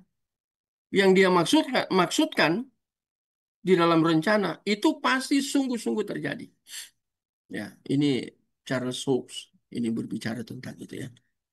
Jadi kita lihat ini sesuatu yang sangat penting, sangat menarik. Makanya proper teologi itu harus dipelajari habis-habisan. Tidak cukup setelah selesai ini kemudian kita tidak belajar lagi. Harus diulang-ulang itu ya. Kata apa? Kata Musa itu ya. Di Ulangan pasal berapa itu? Pasal 9 kah? Itu harus diulang-ulang. Ya, mengapa diulang-ulang? Baru saya mengerti ya. Diulang-ulang supaya itu tancap di memori kita, tertancap di hati kita. Ya, itu bicara tentang memori ingatan ya. Kalau kita terus ingat, ingat, ingat, ingat itu pengaruhnya itu di kita kuat sekali. Sehingga dikatakan harus berulang-ulang mengajar, ya harus berulang-ulang. Itu Musa berbicara kepada orang-orang tua ya yang ada di Israel pada zamannya. Harus diajarkan berulang-ulang. Anak-anak sekarang ya, di era sekarang ini kadang bosen ya diajar, diingatkan. Nggak mau kalau diingatkan lagi. Cukup sekali aja. Padahal Alkitab katakan berulang-ulang. Ketika saya ngajar memori di Philip Mentova punya gereja itu, Mawar Saron. Nah, saya jelaskan tentang itu berulang-ulang. Dan itu masuk masuk di dalam PAK, Pendidikan Agama Kristen, itu konsep false decree. Keberhasilan orang Israel itu, wah itu luar biasa karena diulang-ulang, Tauratnya diulang sehingga nancep di memori, nancep di hati. Itu luar biasa itu ya. Cara pendidikan orang Israel ya, berulang-ulang. Itu karena dari Allah. Cara mendidik itu dari Allah. Ya, jadi kita lihat ini Charles Hock menekankan ini ya. Dia menjelaskan ya, ini satu paket antara maksud dan eksekusi terjadi. Maksud ini baru rencana, peristiwa. Semua harus Allah yang lakukan. Itu menandakan dia tidak bergantung kepada siapapun. Itu menandakan bahwa dia sanggup untuk mengerjakan sampai tuntas. Dia sanggup melakukan. Oke.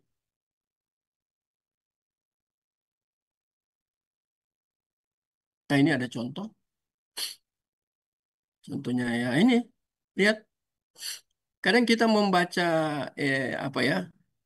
Ini kan cerita ya tentang hubungan sampai ke pernikahan ya.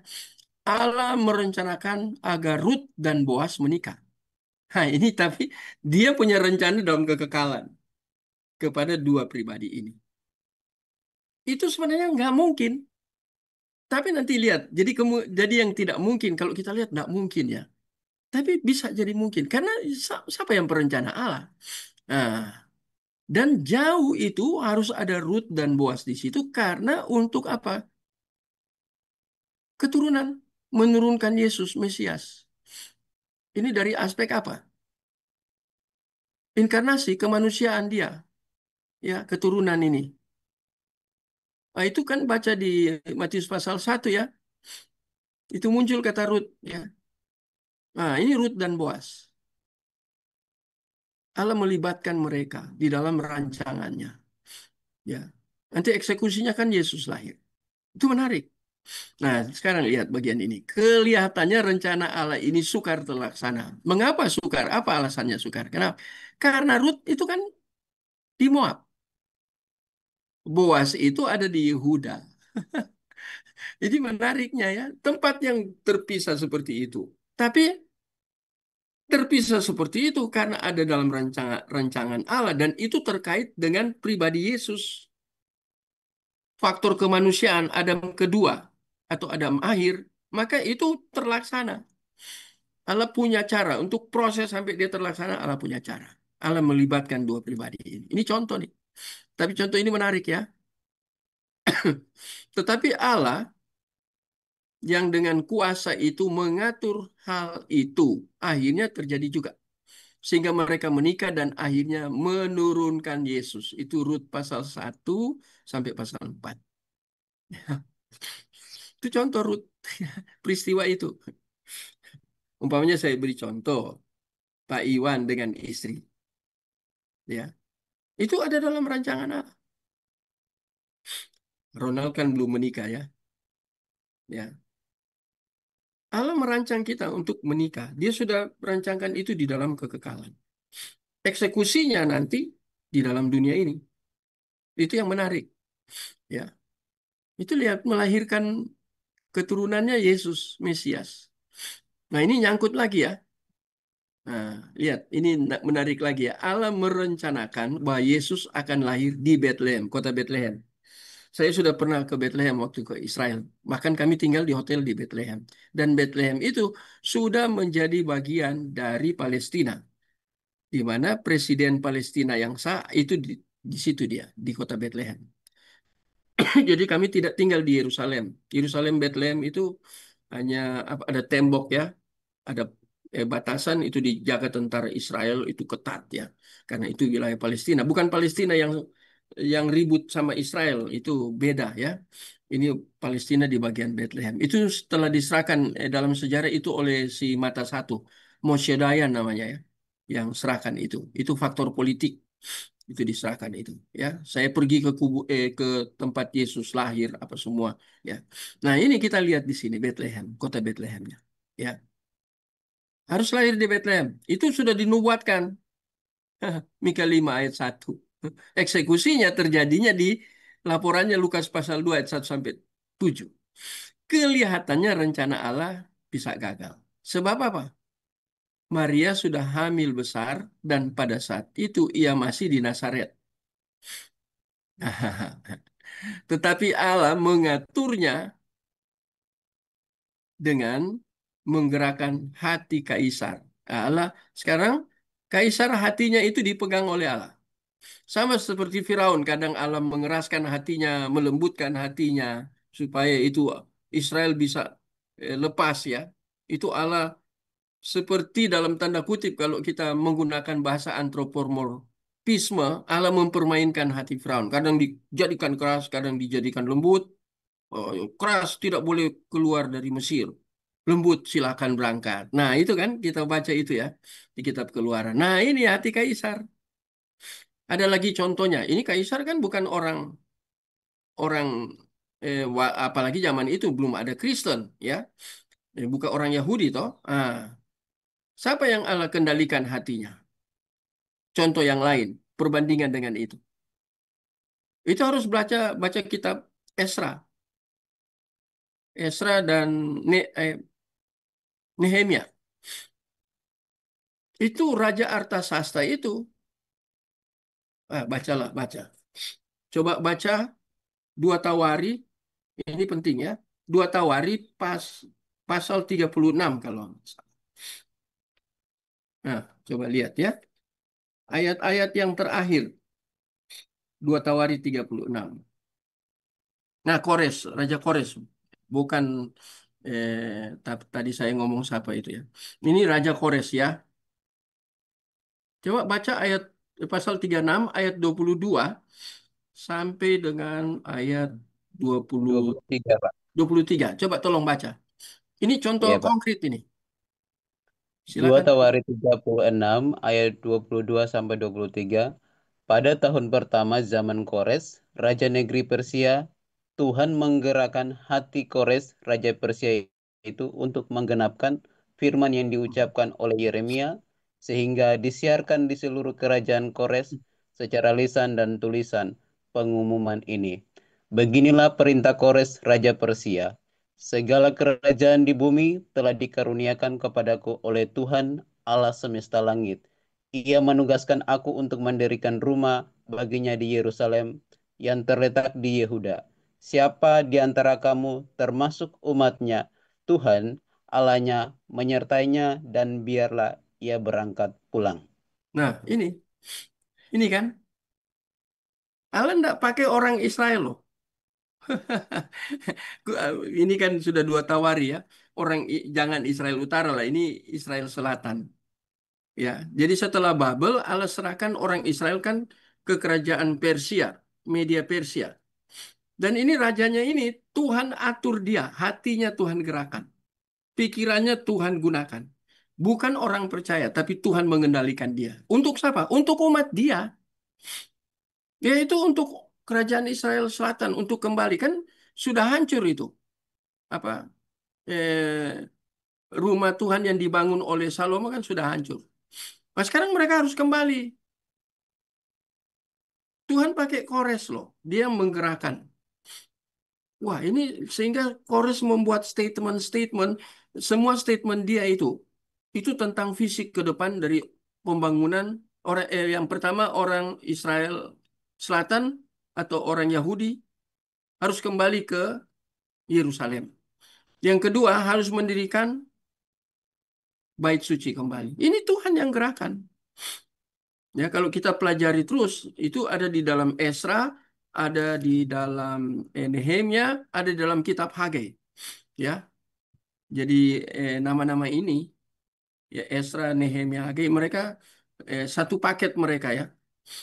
Ya, itu menarik kalau kita pelajari ini. Tapi kita lihat di sini yang menjadi penekanan orang Allah untuk menggenapi rancangannya dalam kekekalan. Dia menggunakan alat itu bukan orang pilihan. Tapi raja orang kafir Kores itu, ya, dia gerakan raja ini. Luar biasa Tuhan itu ya. Sama dengan kalau kita lihat Firaun tadi saya katakan ya, dinaik turunkan hatinya keraskan, dilembutkan. Itu Allah yang kerja. Itu ya. Ada satu saya lihat di YouTuber yang selalu bicara vokal ya, orang Muslim tapi dia netral selalu. Dia selalu bela orang Kristen. Kapan hari yang gereja di mana dia muncul, saya lupa namanya. Lupa namanya orang itu terkenal. Masih ya belum terlalu umur lah, masih muda, mungkin di atas 40 apa 50 tahun ya. Atau belum ya 40 lebih mau 50 tahun. Wah, dia sering itu kalau kita perbandingkan dengan peristiwa dalam dua Tawari khususnya Kores ini. Siapa yang menggerakkan dia? Allah itu berhak atas ciptaannya. Termasuk orang kafir pun kalau Allah mau pakai dia untuk pekerjaan Tuhan terkait dengan umat pilihan, Allah pakai terkait dengan pembangunan rumah Tuhan. Allah pakai, dia suruh orang Israel balik. Nanti kalau kita baca di Esra, di Nehemia, Nehemia minta tanda tangan dia supaya minta bantuan waktu pulang perjalanan. Dia berikan surat rekomendasi gitu ya untuk ambil kayu gofir itu dibawa ke Yerusalem. Itu Allah itu. Jadi kalau kita bandingkan dengan ini luar biasa ya. Allah menggerakkan orang yang tidak percaya, apalagi orang yang sudah menjadi milik dia. Ya, 1 Korintus pasal berapa? Pasal 6 ayat 19 ya. Kamu bukan milikmu sendiri, karena kamu telah dibeli dan harganya telah lunas. Itu kan, kita bukan milik diri kita sendiri. Tubuh ya, soma itu bukan milik itu, milik Allah. Jadi itu perbandingan-perbandingan ya. Nah, ini digenapi nih. Ya, satu ada harus lahir di Bethlehem. Si Maria ada di Nazaret. Tapi Tuhan sedemikian rupa bekerja lewat kaisar. Akhirnya adakan sensus ya. Coba bandingkan dengan Amsal 21 ayat 1. Mari Krie tolong baca Amsal 21 ayat 1. Ini ayat penting untuk perbandingan dengan bagaimana Allah membuat rancangan ya dan harus tercapai. Mari lihat Amsal 21 ayat 1. Apa bunyinya? Amsal 21 ayat 1. Hati raja seperti batang air di dalam Hmm. tangan Tuhan, dialirkannya kemana ia ingini. Nah, menarik ya. Raja termasuk Kores itu raja orang kafir ya. Mengalir di tangan Tuhan. Jadi Tuhan mau alirkan kemana? Pasti dia taat. Pasti dia tunduk.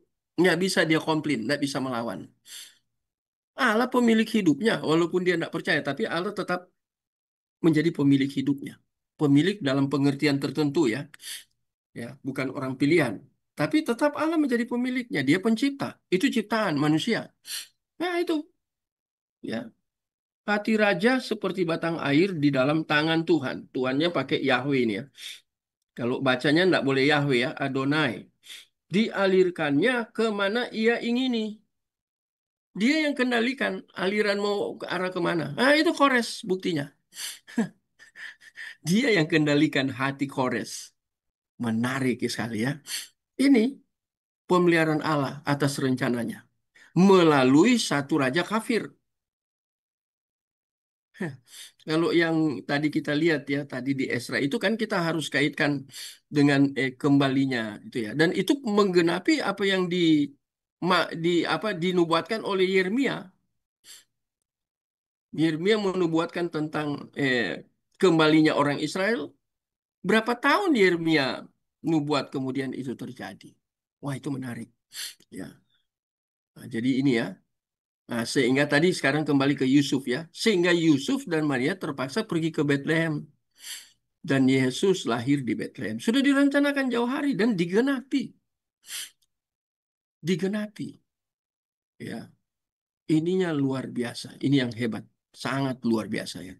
Jadi apa yang Allah rancangkan tidak akan gagal. Pasti terlaksana. Ya, itu tema kita ya. Tema kita ada di sini. Tadi ya. Providensia pelaksanaan rencana Allah tidak mungkin gagal. Dengan demikian, apapun yang telah Allah rencanakan pasti akan terjadi. Walaupun secara manusia itu hal yang jika ditinjau sepertinya hanya kemungkinan. Kalau kita lihat, hanya kemungkinan kok. Namun, sebagai Allah berdaulat, dia mengatur segala sesuatu dalam kekekalan. Kemudian direalisasikan di dalam kehidupan dunia yang temporer. Jadi itu dieksekusi ya, tapi dirancang sedemikian rupa. Wes, itu dia menetapkan rencananya. Rencana dan rencana itu pasti harus terjadi. Nah, ini bagian terakhir untuk malam ini ya. Tadi saya katakan ini. Ini jadi disebut dengan problem ungkapan Allah menyesal. Mengapa problem? Ini saya buat eksegese dalam bahasa Ibrani. Ini ya. Jika diteliti dengan seksama, ya. Nah, ini khususnya tentang ungkapan Allah menyesal. Jadi kata menyesal itu dari kata ini, bahasa Ibrani ya. Wayin nahem. Itu konjuktif, itu ada wow. Kemudian kalau orang sudah belajar ya, itu verb, itu kata kerja nifal. Kemudian itu konsekutif imperfect. Nah, itu terhadap pribadi yang ketiga ya, person itu maskulin singular ya. Itu saya ambil dari Strong Hebrew leksikon ya, dari Genesis 6 ayat 6. Coba Kri tolong baca, Kri ya. Kejadian pasal 6 ayat 6. Menarik ini. Kejadian pasal 6 6 ayat ayat yang 6. ke-6. Maka menyesallah Tuhan bahwa ia telah menjadikan manusia di bumi dan hal itu memilukan hatinya. Hmm. Ya, harusnya baca dari ayat 5 ya. Ketika dilihat Tuhan bahwa kejahatan, jadi ini manusia jatuh ya. Setelah Adam kan keturunannya jatuh ya, kejahatan manusia di bumi. Nah, ini kan dan kecenderungan hatinya bahwa segala kecenderungan selalu membuahkan kejahatan. Ini kata kejahatan saya cek itu ra'a ya. Itu kalau mau belajar itu beli bukunya William Dynes, tema-tema dalam teologi Perjanjian Lama. Itu dia jelaskan ini ya. Kata jahat itu ada dalam kata Ibrani berapa? Dalam berapa macam? Kemudian apa perbedaannya? Sama-sama tentang jahat. Ya. Nah, itu menarik gitu ya. Nah, ini saya ambil dari sini. Nah, ini berasal dari kata dasar nakam, yang artinya menghibur diri sendiri, menenangkan diri sendiri. Ini saya word study. Sudah pakai bahasa asli. Ketika diterjemahkan di dalam bahasa Inggris ada perbedaan. Dalam King James Version, KJV, New American Standard Bible. Nah, tapi penekanannya sama, menghibur, ya, terhibur, pikiran berubah. Ini ada maaf atau pasrah, kemudian berubah ya, luas sekali ya. Pikiran, berubah pikiran, kemudian penghibur. Sedang akar kata secara primitif, nah ini saya lihat lagi ya, akar kata secara primitif ini, pertama, seharusnya itu mendesah. Allah menyesal itu dia mendesah. Ya, itu tanda dia menyesal, mendesah itu ya. Itu konsep antroposentris. Jangan diharafiakan yang gini-gini ya. Hati-hati ya. Bernafas dengan kuat. Ketika dia lihat orang manusia pada masa itu, kecenderungan hatinya berbuat jahat. Dia mendesah. Itu tanda menyesal. Itu kan bahasa antropomorfisme. Eh, ya. Nanti kita lihat apa perbedaan di sini antara antropomorfisme dan antropomorpati. Nah, ini bernafas dengan kuat. Yang kedua, implikasinya. Ya, tadi seharusnya implikasinya menyesal. Yang ketiga, dalam arti yang baik, mengasihani, menghibur. Yang keempat, secara reflektif. Itu menyesali, refleksi itu. Dia lihat jahat, dia refleksi ya. Yang bagian kelima, lihat ada lima arti ya dari satu kata nakam itu ya. Yang kelima, maka tidak pantas membalas ya diri sendiri. Ini dari leksikal Sumeri. Sumeri. Saya kutip dari situ ya leksikal. Saya cari ini ya, membalas dendam. Jadi itu ini arti-arti secara harfiah ya. Jadi kita harus lihat di dalam lima bagian arti ini. Jadi ketika Allah menyesal, itu dia juga terhibur dia. Dia sedih, mendesah itu kan tanda kesedihan. Menarik nafas, bernafas dengan kuat ya. Itu tanda kesedihan. Tapi juga itu berarti dia menghibur dirinya. Karena dia sudah tahu bahwa manusia itu akan berbuat jahat. Dalam apa prapengetahuan Allah ya. Pasti mereka berbuat jahat, dia sudah tahu. Jadi dia menghibur diri itu dalam pengertian itu. Tapi ada kata menyesali. Apakah yang menjadi masalah? Apakah ini harus kata nakam di situ, kata dasarnya ini, apakah ini harus ditafsirkan secara harafiah? Ini jadi masalah. Nah, kita lihat dulu ayat firman Tuhan ya, ayat tadi ya. Ada Keluaran 32 nanti dibaca ya. Kalau saya kirim ini semua dibaca ayat-ayat ini ya. Itu terkait dengan ungkapan Allah menyesal semua di Yunus. Coba sekarang satu aja lah dari begitu banyak ya karena waktu. Yunus pasal 3 ayat 10. Mari baca. Tolong create. Baca Yunus pasal 3 ayat 10. Yunus, kitab Yunus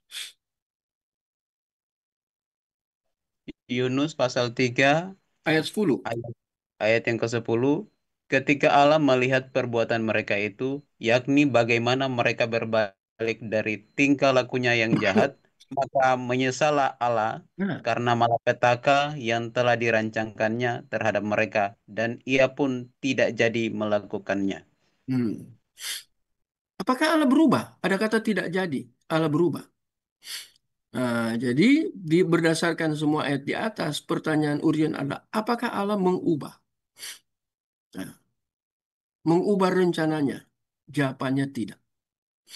Mari kita mengikuti penjelasan berikut ya, perihal ungkapan Allah menyesal. Sebab ketiga Allah ditafsirkan, nah ini penafsiran ya, interpretasi ya. Ini ditafsirkan bagaimana? Berubah. Ya, ketika kita menafsirkan karena Allah menyesal maka dia berubah, maka apa yang akibatnya penafsiran seperti itu? Maka ia dibuat oleh penafsir tidak konsisten. Tadi saya sudah mulai sentil-sentil itu di atas ya. Karena dia berubah berarti dia tidak konsisten. Apakah ungkapan Allah menyesal ini memperlihatkan bahwa Allah itu tidak konsisten karena dia berubah. Ya, keabsolutannya dipertanyakan. Ini akibatnya. Ya, apakah seperti itu? Allah hanya bersifat mempermainkan. Nah, padahal dia sudah menetapkan itu dalam kekekalan. Tetapi kemudian dia sendiri menyangkali apa yang telah ia tetapkan. Itu berarti dan dia tidak memiliki kuasa.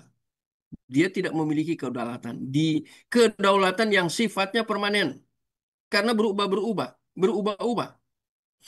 Menyangkali janji kekekalan. Janjinya itu di dalam kekekalan. Apakah seperti itu? Nah, ini yang menarik. Kita lihat berikutnya ya. Nah, perhatikan penjelasan berikut. Ya, beberapa aspek ini ya, kurang A. Yang pertama, prinsip hermeneutik. Ini penting. Makanya saya bilang kan terkait dengan penafsiran. Hati-hati baca Alkitab yang gini-gini ya. Ada ungkapan-ungkapan yang seakan-akan Allah itu kemudian dia apa mudah goyah, dia tidak konsisten. Ya, mari. Ini masalah yang paling penting, ini hermeneutik. Kita tidak boleh menafsirkan suatu bagian kitab suci berkontradiksi dengan bagian kitab suci lainnya. Jadi artinya kita lihat ayat itu kemudian kita coba menafsirkan itu, kita ekstrimkan ayat itu. Nanti dia benturan dengan bagian yang lain, ya. Berkontradiksi dengan bagian kitab suci lainnya. Sebab itu penafsir ayat-ayat pada bagian ini, nah ini terjadinya ya, bertentangan dengan rencana Allah yang tidak mungkin gagal. Karena dia berubah, ya. Padahal dia kalau sudah punya rencana tidak mungkin gagal. Dia akan memelihara rencana itu providence atau providensia, pelaksana rencana. Apakah bisa gagal providensia dia? Sehingga jika kita menginterpretasi bahwa Allah menyesal dalam ayat-ayat di bagian yang lain membuktikan bahwa Allah mengubah rencananya, maka jelas bagian-bagian ini akan berkontradiksi dengan ayat-ayat terdahulu. Jadi bagian pertama ya, jadi masalah hermeneutik. Kita tafsirkan, kita tidak melihat ada ayat-ayat lain yang kemudian berkontradiksi dengan ayat yang sedang kita perhatikan. Bahkan kita kadang ekstrimkan ayat tertentu. Nah, ini yang bahaya, konsep hermeneutik. Yang kedua, ungkapan Allah menyesal adalah bahasa antropormopati. Nah, ini mesti dijelaskan. Ya, itu dikenal ya. Ya, pasti yang rekan-rekan lain sudah belajar itu ya tentang antropormopati ya. Kitab suci sering menggunakan bahasa antropormopisme. Ini kurang R ya. Antropormopisme. Ya, betul. Ini kurang S malah. Artinya apa nih antropomorfisme ini? Artinya bahasa yang mendeskripsikan bahwa Allah seakan-akan adalah manusia. Dan berikutnya adalah bahasa antropomorfati. Jadi tapi antropomorfisme ini menekankan tentang perasaan, ya. Antropomorfati.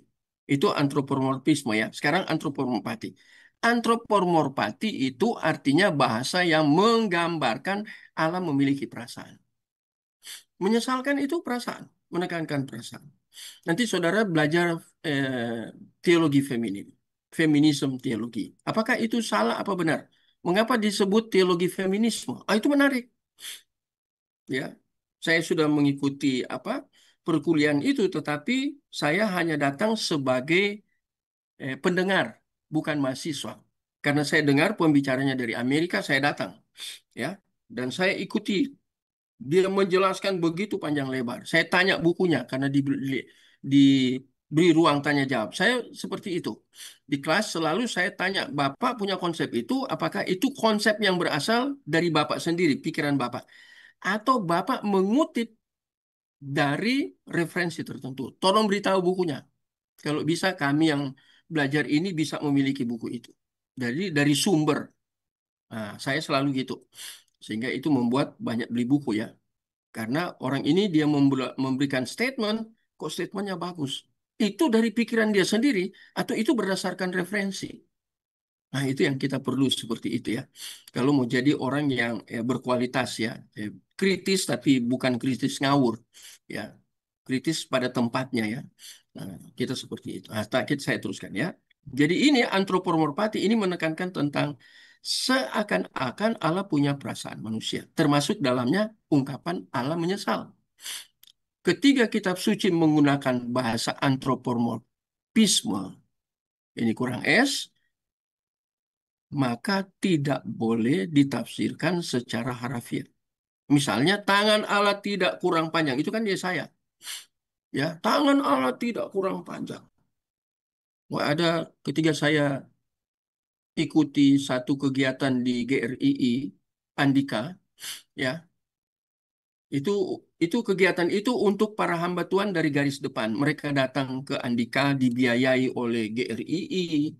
Mereka makan minum 3 kali, ada snacknya 2 kali. Itu semua gereja yang tanggung. Malah mereka pulang satu orang dapat 3 apa 5 buku gratis. Nah, saya ikuti. Sebenarnya saya tidak boleh. Tapi saya dekati Pak Sucipto Subono dengan Pak Tommy Matakupan, saya izin. Karena saya tahu kalau mereka ngajar bagus. Saya izin, kemudian makan itu jemaat di Reform diumumkan siapa yang mau berpartisipasi untuk memberi makan hamba-hamba Tuhan yang ikut acara selama 5 hari. Ya, acaranya belajar dari pagi sampai malam jam 10. Hanya istirahat pada waktu snack, waktu makan eh, siang ya. Ada istirahat setelah sampai siang, kemudian istirahat jam 3 harus mulai belajar lagi. Kemudian mandi, makan malam, kemudian snack habis jam 10 belajar ya. Saya ikut. Nah, ini dijelaskan ini. Waktu itu kelasnya Sucipto Subono. Waduh, dia jelaskan antropomorfisme. Waktu dia menjelaskan ini, ada satu hamba Tuhan yang cukup senior, ditanyalah sama pengajarnya, Pendeta Sucipto Subono. Dia pendeta pertama di situ, pendeta kedua Tommy Matakupan. Tommy Matakupan itu hebat bahasa Ibraninya ya. Dia PL-nya hebat, dia kuasai PL. Memang orang orang sering bilang PL. Saya lihat kalau dia khotbah pasti dari PL. Dia kuasai bahasa Ibraninya. Menarik. Kemudian ditanya, Pak, berapa panjang itu tangan Allah dari sorga sampai ke bumi? Ini pertanyaan konyol. Tapi menarik. Karena dia tafsirkan, dia mengerti secara harafiah. Padahal ini kan disebut bahasa antropomorfisme. Apa Pendeta Sucipto jawab? Bapak ukur sendiri. Itu jawaban bijaksana. Karena dia tafsirkan secara harafiah. Mata Tuhan ada di segala tempat. Apakah Allah punya tangan? Allah punya mata? Ada tangan dan mata. Bisa lain-lain ya, banyak ya. Bahasa antropomorfisme itu banyak di PL. Ya. Telinga Allah tidak kurang tajam untuk mendengar. Apakah Allah punya tangan, punya telinga, punya mata? Apakah seperti itu Allah? Kaki Allah sedang berjalan ya, mendengar kaki Allah sedang berjalan. Apakah Allah punya kaki? Kita harus belajar ini di metafisis, metafisika, yang biblical atau teologis. Harus belajar di situ. Di dalam proper teologi, kita belajar tentang bahasa antropomorfisme ini, itu kita mempelajari ini secara spesial. Ya, tapi itu bahasa antropomorfisme tidak boleh ditafsirkan jadi harafiah. Mengapa? Karena Allah metafisis. Apa metafisis? Allah itu non fisik secara sederhana ya kalau didefinisikan. Dia bukan fisik. Allah itu kan roh. Mana boleh roh punya tangan? Mana boleh roh punya mata? Roh punya telinga? Enggak, toh itu bahasa antropomorfisme. Tapi Bapak yang tanya itu dalam ruang belajar itu di GRII, dia nggak ngerti teologi, tapi dia sudah jadi pendeta dan cukup senior. Dia hanya ikut kursus, kemudian bisa jadi pendeta. Ini kecelakaan. Ini ya. Dalam gereja kan banyak seperti gitu ya. Nah, lihat dia tanya seperti itu. Ya, dia nggak pernah belajar tentang apa itu metafisis terkait dengan proper teologi. Nggak pernah belajar dia. Wah, Sucipto Subono gampang aja menjawabnya. Saya yang hadir, saya geleng-geleng kepala karena saya sudah belajar itu ya dari Truget Booker yang ahli Ibrani ya PL. Saya sudah belajar dari beliau. Nah, jadi saya sudah ngerti ini bahasa antropomorfisme ya. Jadi fisik Allah itu punya hal-hal yang terkait dengan fisik gitu ya. Nah, sekarang kita teruskan. Mau jelaskan ini, Allah menyesal ini. Apakah itu masuk dalam kategori antropomorfati? Tidak. Epomorfisme. Nah, itu antropomorfati. Nah, sekarang, dengan demikian, ketiga kitab suci menggunakan bahasa antropomorfati, bahasa yang mendeskripsikan tentang perasaan manusia. maka penafsir tidak diperbolehkan mengartikannya secara harfiah. Jadi ungkapan Allah menyesal tidak boleh diinterpretasi secara harfiah. Hati-hati. Allah punya perasaan. Kita kan punya perasaan, feeling. Nggak boleh, ya. Diartikan atau tadi ya ini benar memiliki tangan, telinga. Ini antropomorfati dulu ya dan sebagainya. Yang patut dipahami secara serius adalah bahwa Allah menggunakan bahasa antropomorfati tidak berarti sebagaimana manusia yang bisa. Nah, ini sekarang menyesal. Ini sudah masuk di antropomorfati ya perasaan. Yang di atas itu punya tangan, kaki, telinga itu antropomorfisme. Ini menekankan tentang perasaan. Menyesal. Jadi Allah menyesal. Ya, menjadi terbatas dia ciptaan. Mudah membuat kesalahan. Sehingga perlu menyesal. Itu kan manusia. Tapi ketika membicarakan bahasa antropomorfati, ingat ungkapan Allah menyesal itu tidak boleh ditafsir harafiah. Itu mengungkapkan perasaan Allah, ya. Tapi tidak boleh ditafsirkan langsung, oh Allah berubah. Dia sudah ambil keputusan ini, dia berubah karena dia menyesal. Ini yang perlu kita dalami ini ya. Mengubah keputusan awalnya, ya. Sehingga Allah yang adalah pencipta memiliki kuasa untuk merencanakan dan mewujudkan, ya, mewujudkan semuanya. Apakah Allah berubah? Ini kan yang jadi pertanyaan. Itu pertanyaan kunci, apakah Allah berubah? Ya, saya kecilkan dulu ya. Sangat berbeda dengan ini ya. Allah yang adalah pencipta memiliki kuasa. Jadi ini perasaan ini seperti manusia, tadi antropomorfati juga ini antropomorfati ya perasaan. Antropomorfisme itu tangan, kaki itu fisik ya. Ini perasaan, menekan. Jadi ketiga ada ungkapan Allah menyesal dalam Alkitab, maka harus menjadi basis berpikir kita adalah maksudnya Allah hanya menunjukkan bahwa ada hal yang diperlakukan manusia tidak menyenangkan, tidak memuliakan, dan tidak sesuai dengan kehendaknya. Jadi ketika dia katakan menyesal, bukan berarti dia berubah, enggak. Dia mengambil posisi manusia. Nah, bahwa manusia itu sedang melakukan sesuatu yang tidak menyenangkan dia, ya, tidak memuliakan dia, tidak sesuai dengan kehendaknya. Itu ungkapan Allah menyesali itu berbicara tentang itu, bukan Allah berubah, ya. Jadi penekanannya ini. Mari kita lihat John Calvin tuliskan tentang ungkapan Allah menyesal itu bagaimana. Nah, sekarang kita lihat ini. Cara penyesuaian adalah menyatakan dirinya sendiri kepada manusia, bukan sebagaimana adanya ia dalam dirinya. Ya. Tetapi, nah ini salah ketika, seperti ia terlihat oleh manusia, sekalipun ia melampaui, ya, segalanya, khususnya pikiran kita. Tetapi ia menyaksikan bahwa jadi dia menyesal. Ini dia sebenarnya ini ungkapan marah. Yang ditekankan di alam menyesal itu bukan dia berubah, tapi dia sedang marah. God is anger. Ini pelajari di propertiologi di bagian alam marah. Bukan hanya kasih. Di dalam kasih ada marah. Harus ada marah. Ini marah artinya. Jadi ungkapan menyesal di sepanjang Alkitab di PL itu memberitahu kepada kita bahwa Allah sedang marah. God is anger. Kenapa? Karena buat kejahatan. Jadi dia mengungkapkan itu seperti manusia mengungkapkan. Dia mengambil posisi seperti manusia ketika melihat kesalahan kan pasti marah. Orang tua lihat anak anak nakal, apakah kita bilang, oh bagus bagus. Harusnya kan anaknya dimarah. Itu bagian dari disiplin of grace. Kalau kita belajar dari T.M. Moore ya, apa itu disiplin of grace? Ya, saya didik anak saya lihat hasilnya sekarang. Anak satu-satunya. Itu first degree.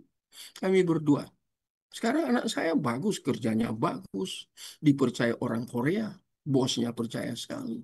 Apalagi pegang uang, dipercayakan urusan-urusan yang eh, urusan pribadi ya di keluarga bos itu diserahkan ke anak. Karena kami sudah didik sejak awal. Itu konsep yang diajarkan oleh Nabi Musa itu dalam keluarga. Ya, force decree namanya. Itu harus belajar di PAK, Pendidikan Agama Kristen. Ya, jadi anak saya enggak nakal. Apa nakalnya? Enggak. Segala sesuatu dia kerjakan harus beri orang tak kasih tak beri tahu orang tua.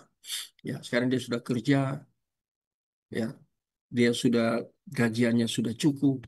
Ya, kemarin temannya ajak juga dia kerja di satu tempat dengan gaji yang bagus juga di atas jauh dari UMR, tapi mamanya jangan kamu kejar uang.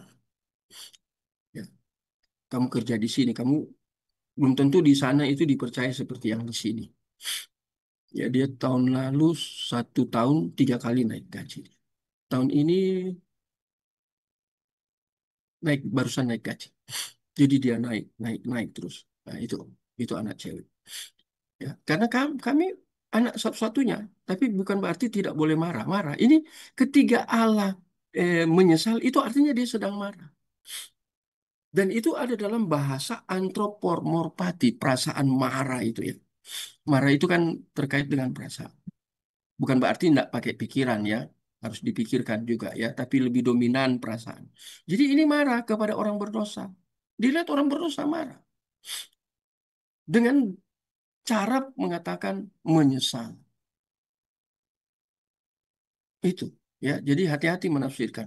Sebab itu ketika kita mendengar bahwa Allah marah, kita tidak boleh membayangkan adanya emosi dalam dia, melainkan bahwa pernyataan ini diambil dari pengalaman manusia. Ini terkait dengan perubahan tindakan dari pihak manusia, ya, karena mereka berbuat jahat kan, sehingga Allah marah.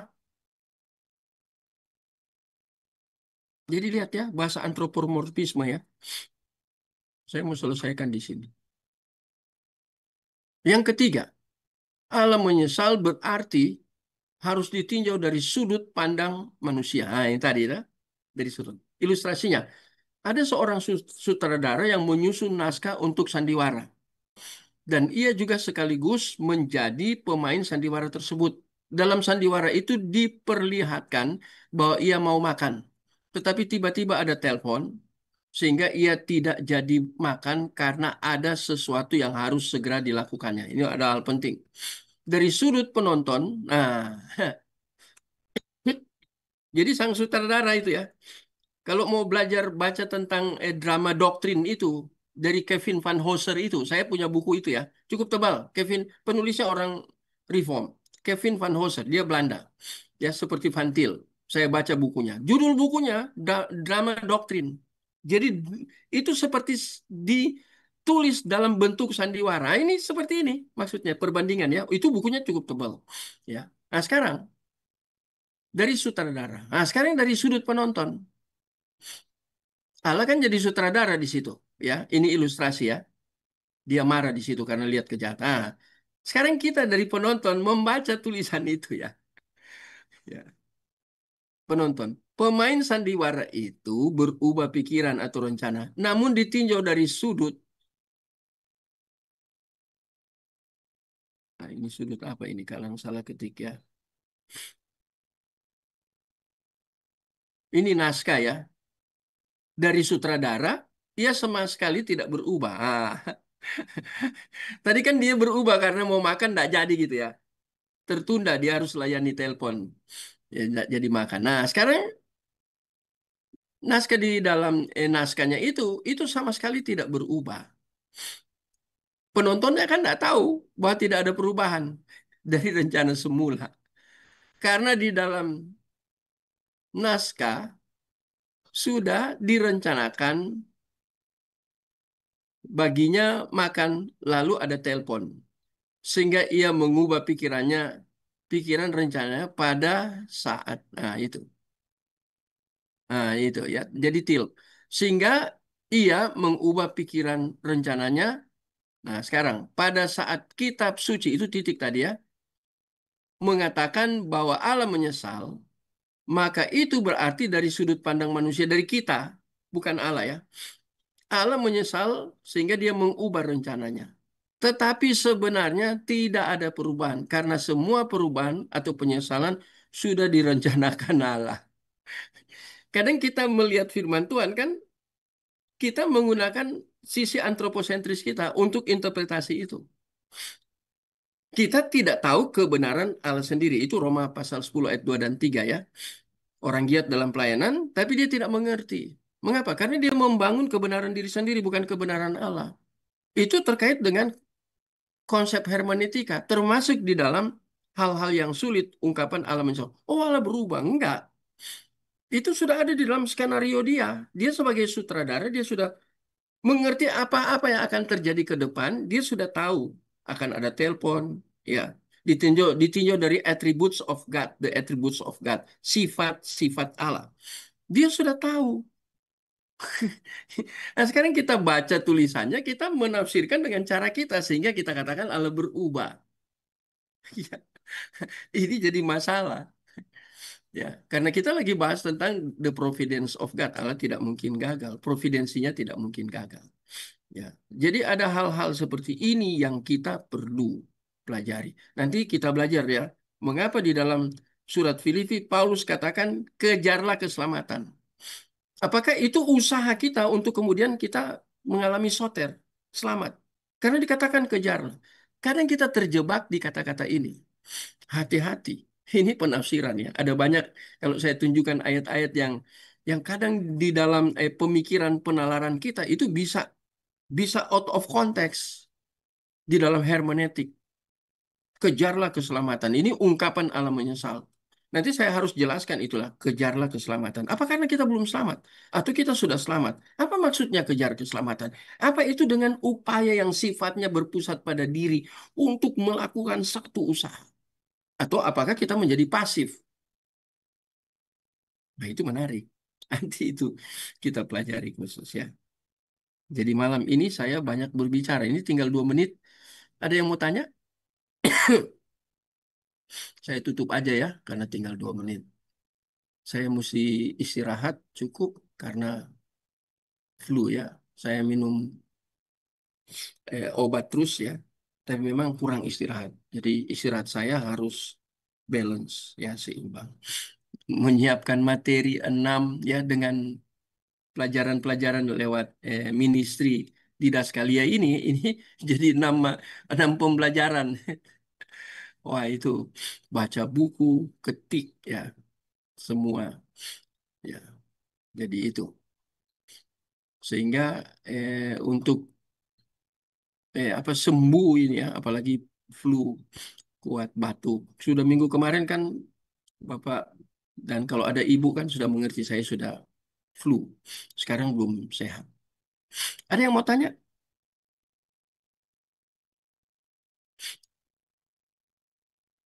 Sudah cukup? Cukup Bapak, makasih banyak Bapak.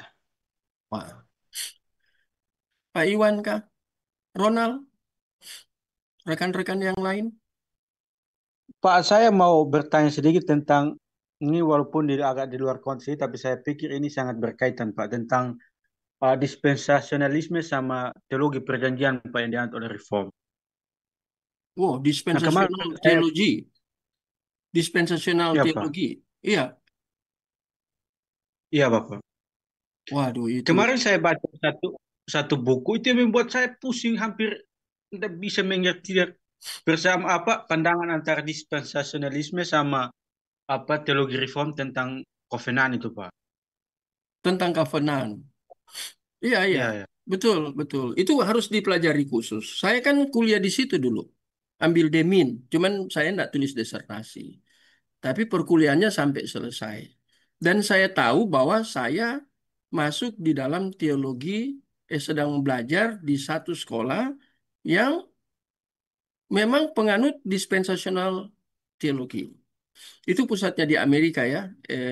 Kalau kita belajar tentang teologi, kita harus ngerti ya, ada baptis yang reform, tapi ada baptis yang dispensational theology. Pak Deki kan pernah sentil itu di eskatologi ya, eh, tentang apa ya, ini ya, tentang kerajaan 1000 tahun itu ya, konsep dispensational teologi, konsep reform, bagaimana bedanya? Itu hanya semacam membuat deskriptif.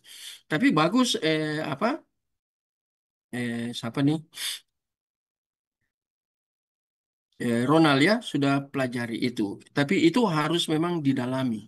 Memang membuat pusing karena berbeda memang teologinya berbeda. Ya, saya kebetulan Kan sudah mereka mengajar. Ya, bagaimana mereka Ronald? ndak mereka ndak terima tiga perjanjian dalam Alkitab apa di dalam reform karena katanya eh, itu tidak Alkitabiah.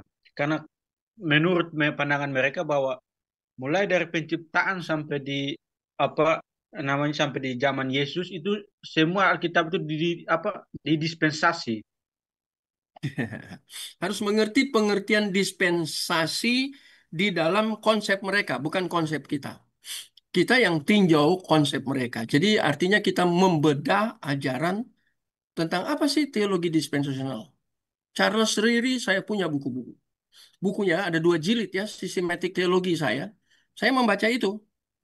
Ya, ada beberapa buku yang memang scholar mereka yang sangat-sangat terkenal menuliskan tentang dispensasional teologi. Mereka punya cara untuk memberi penafsiran, apalagi terkait dengan covenant teologi. Ya, covenant teologi. Saya sudah baca seperti apa siapa tadi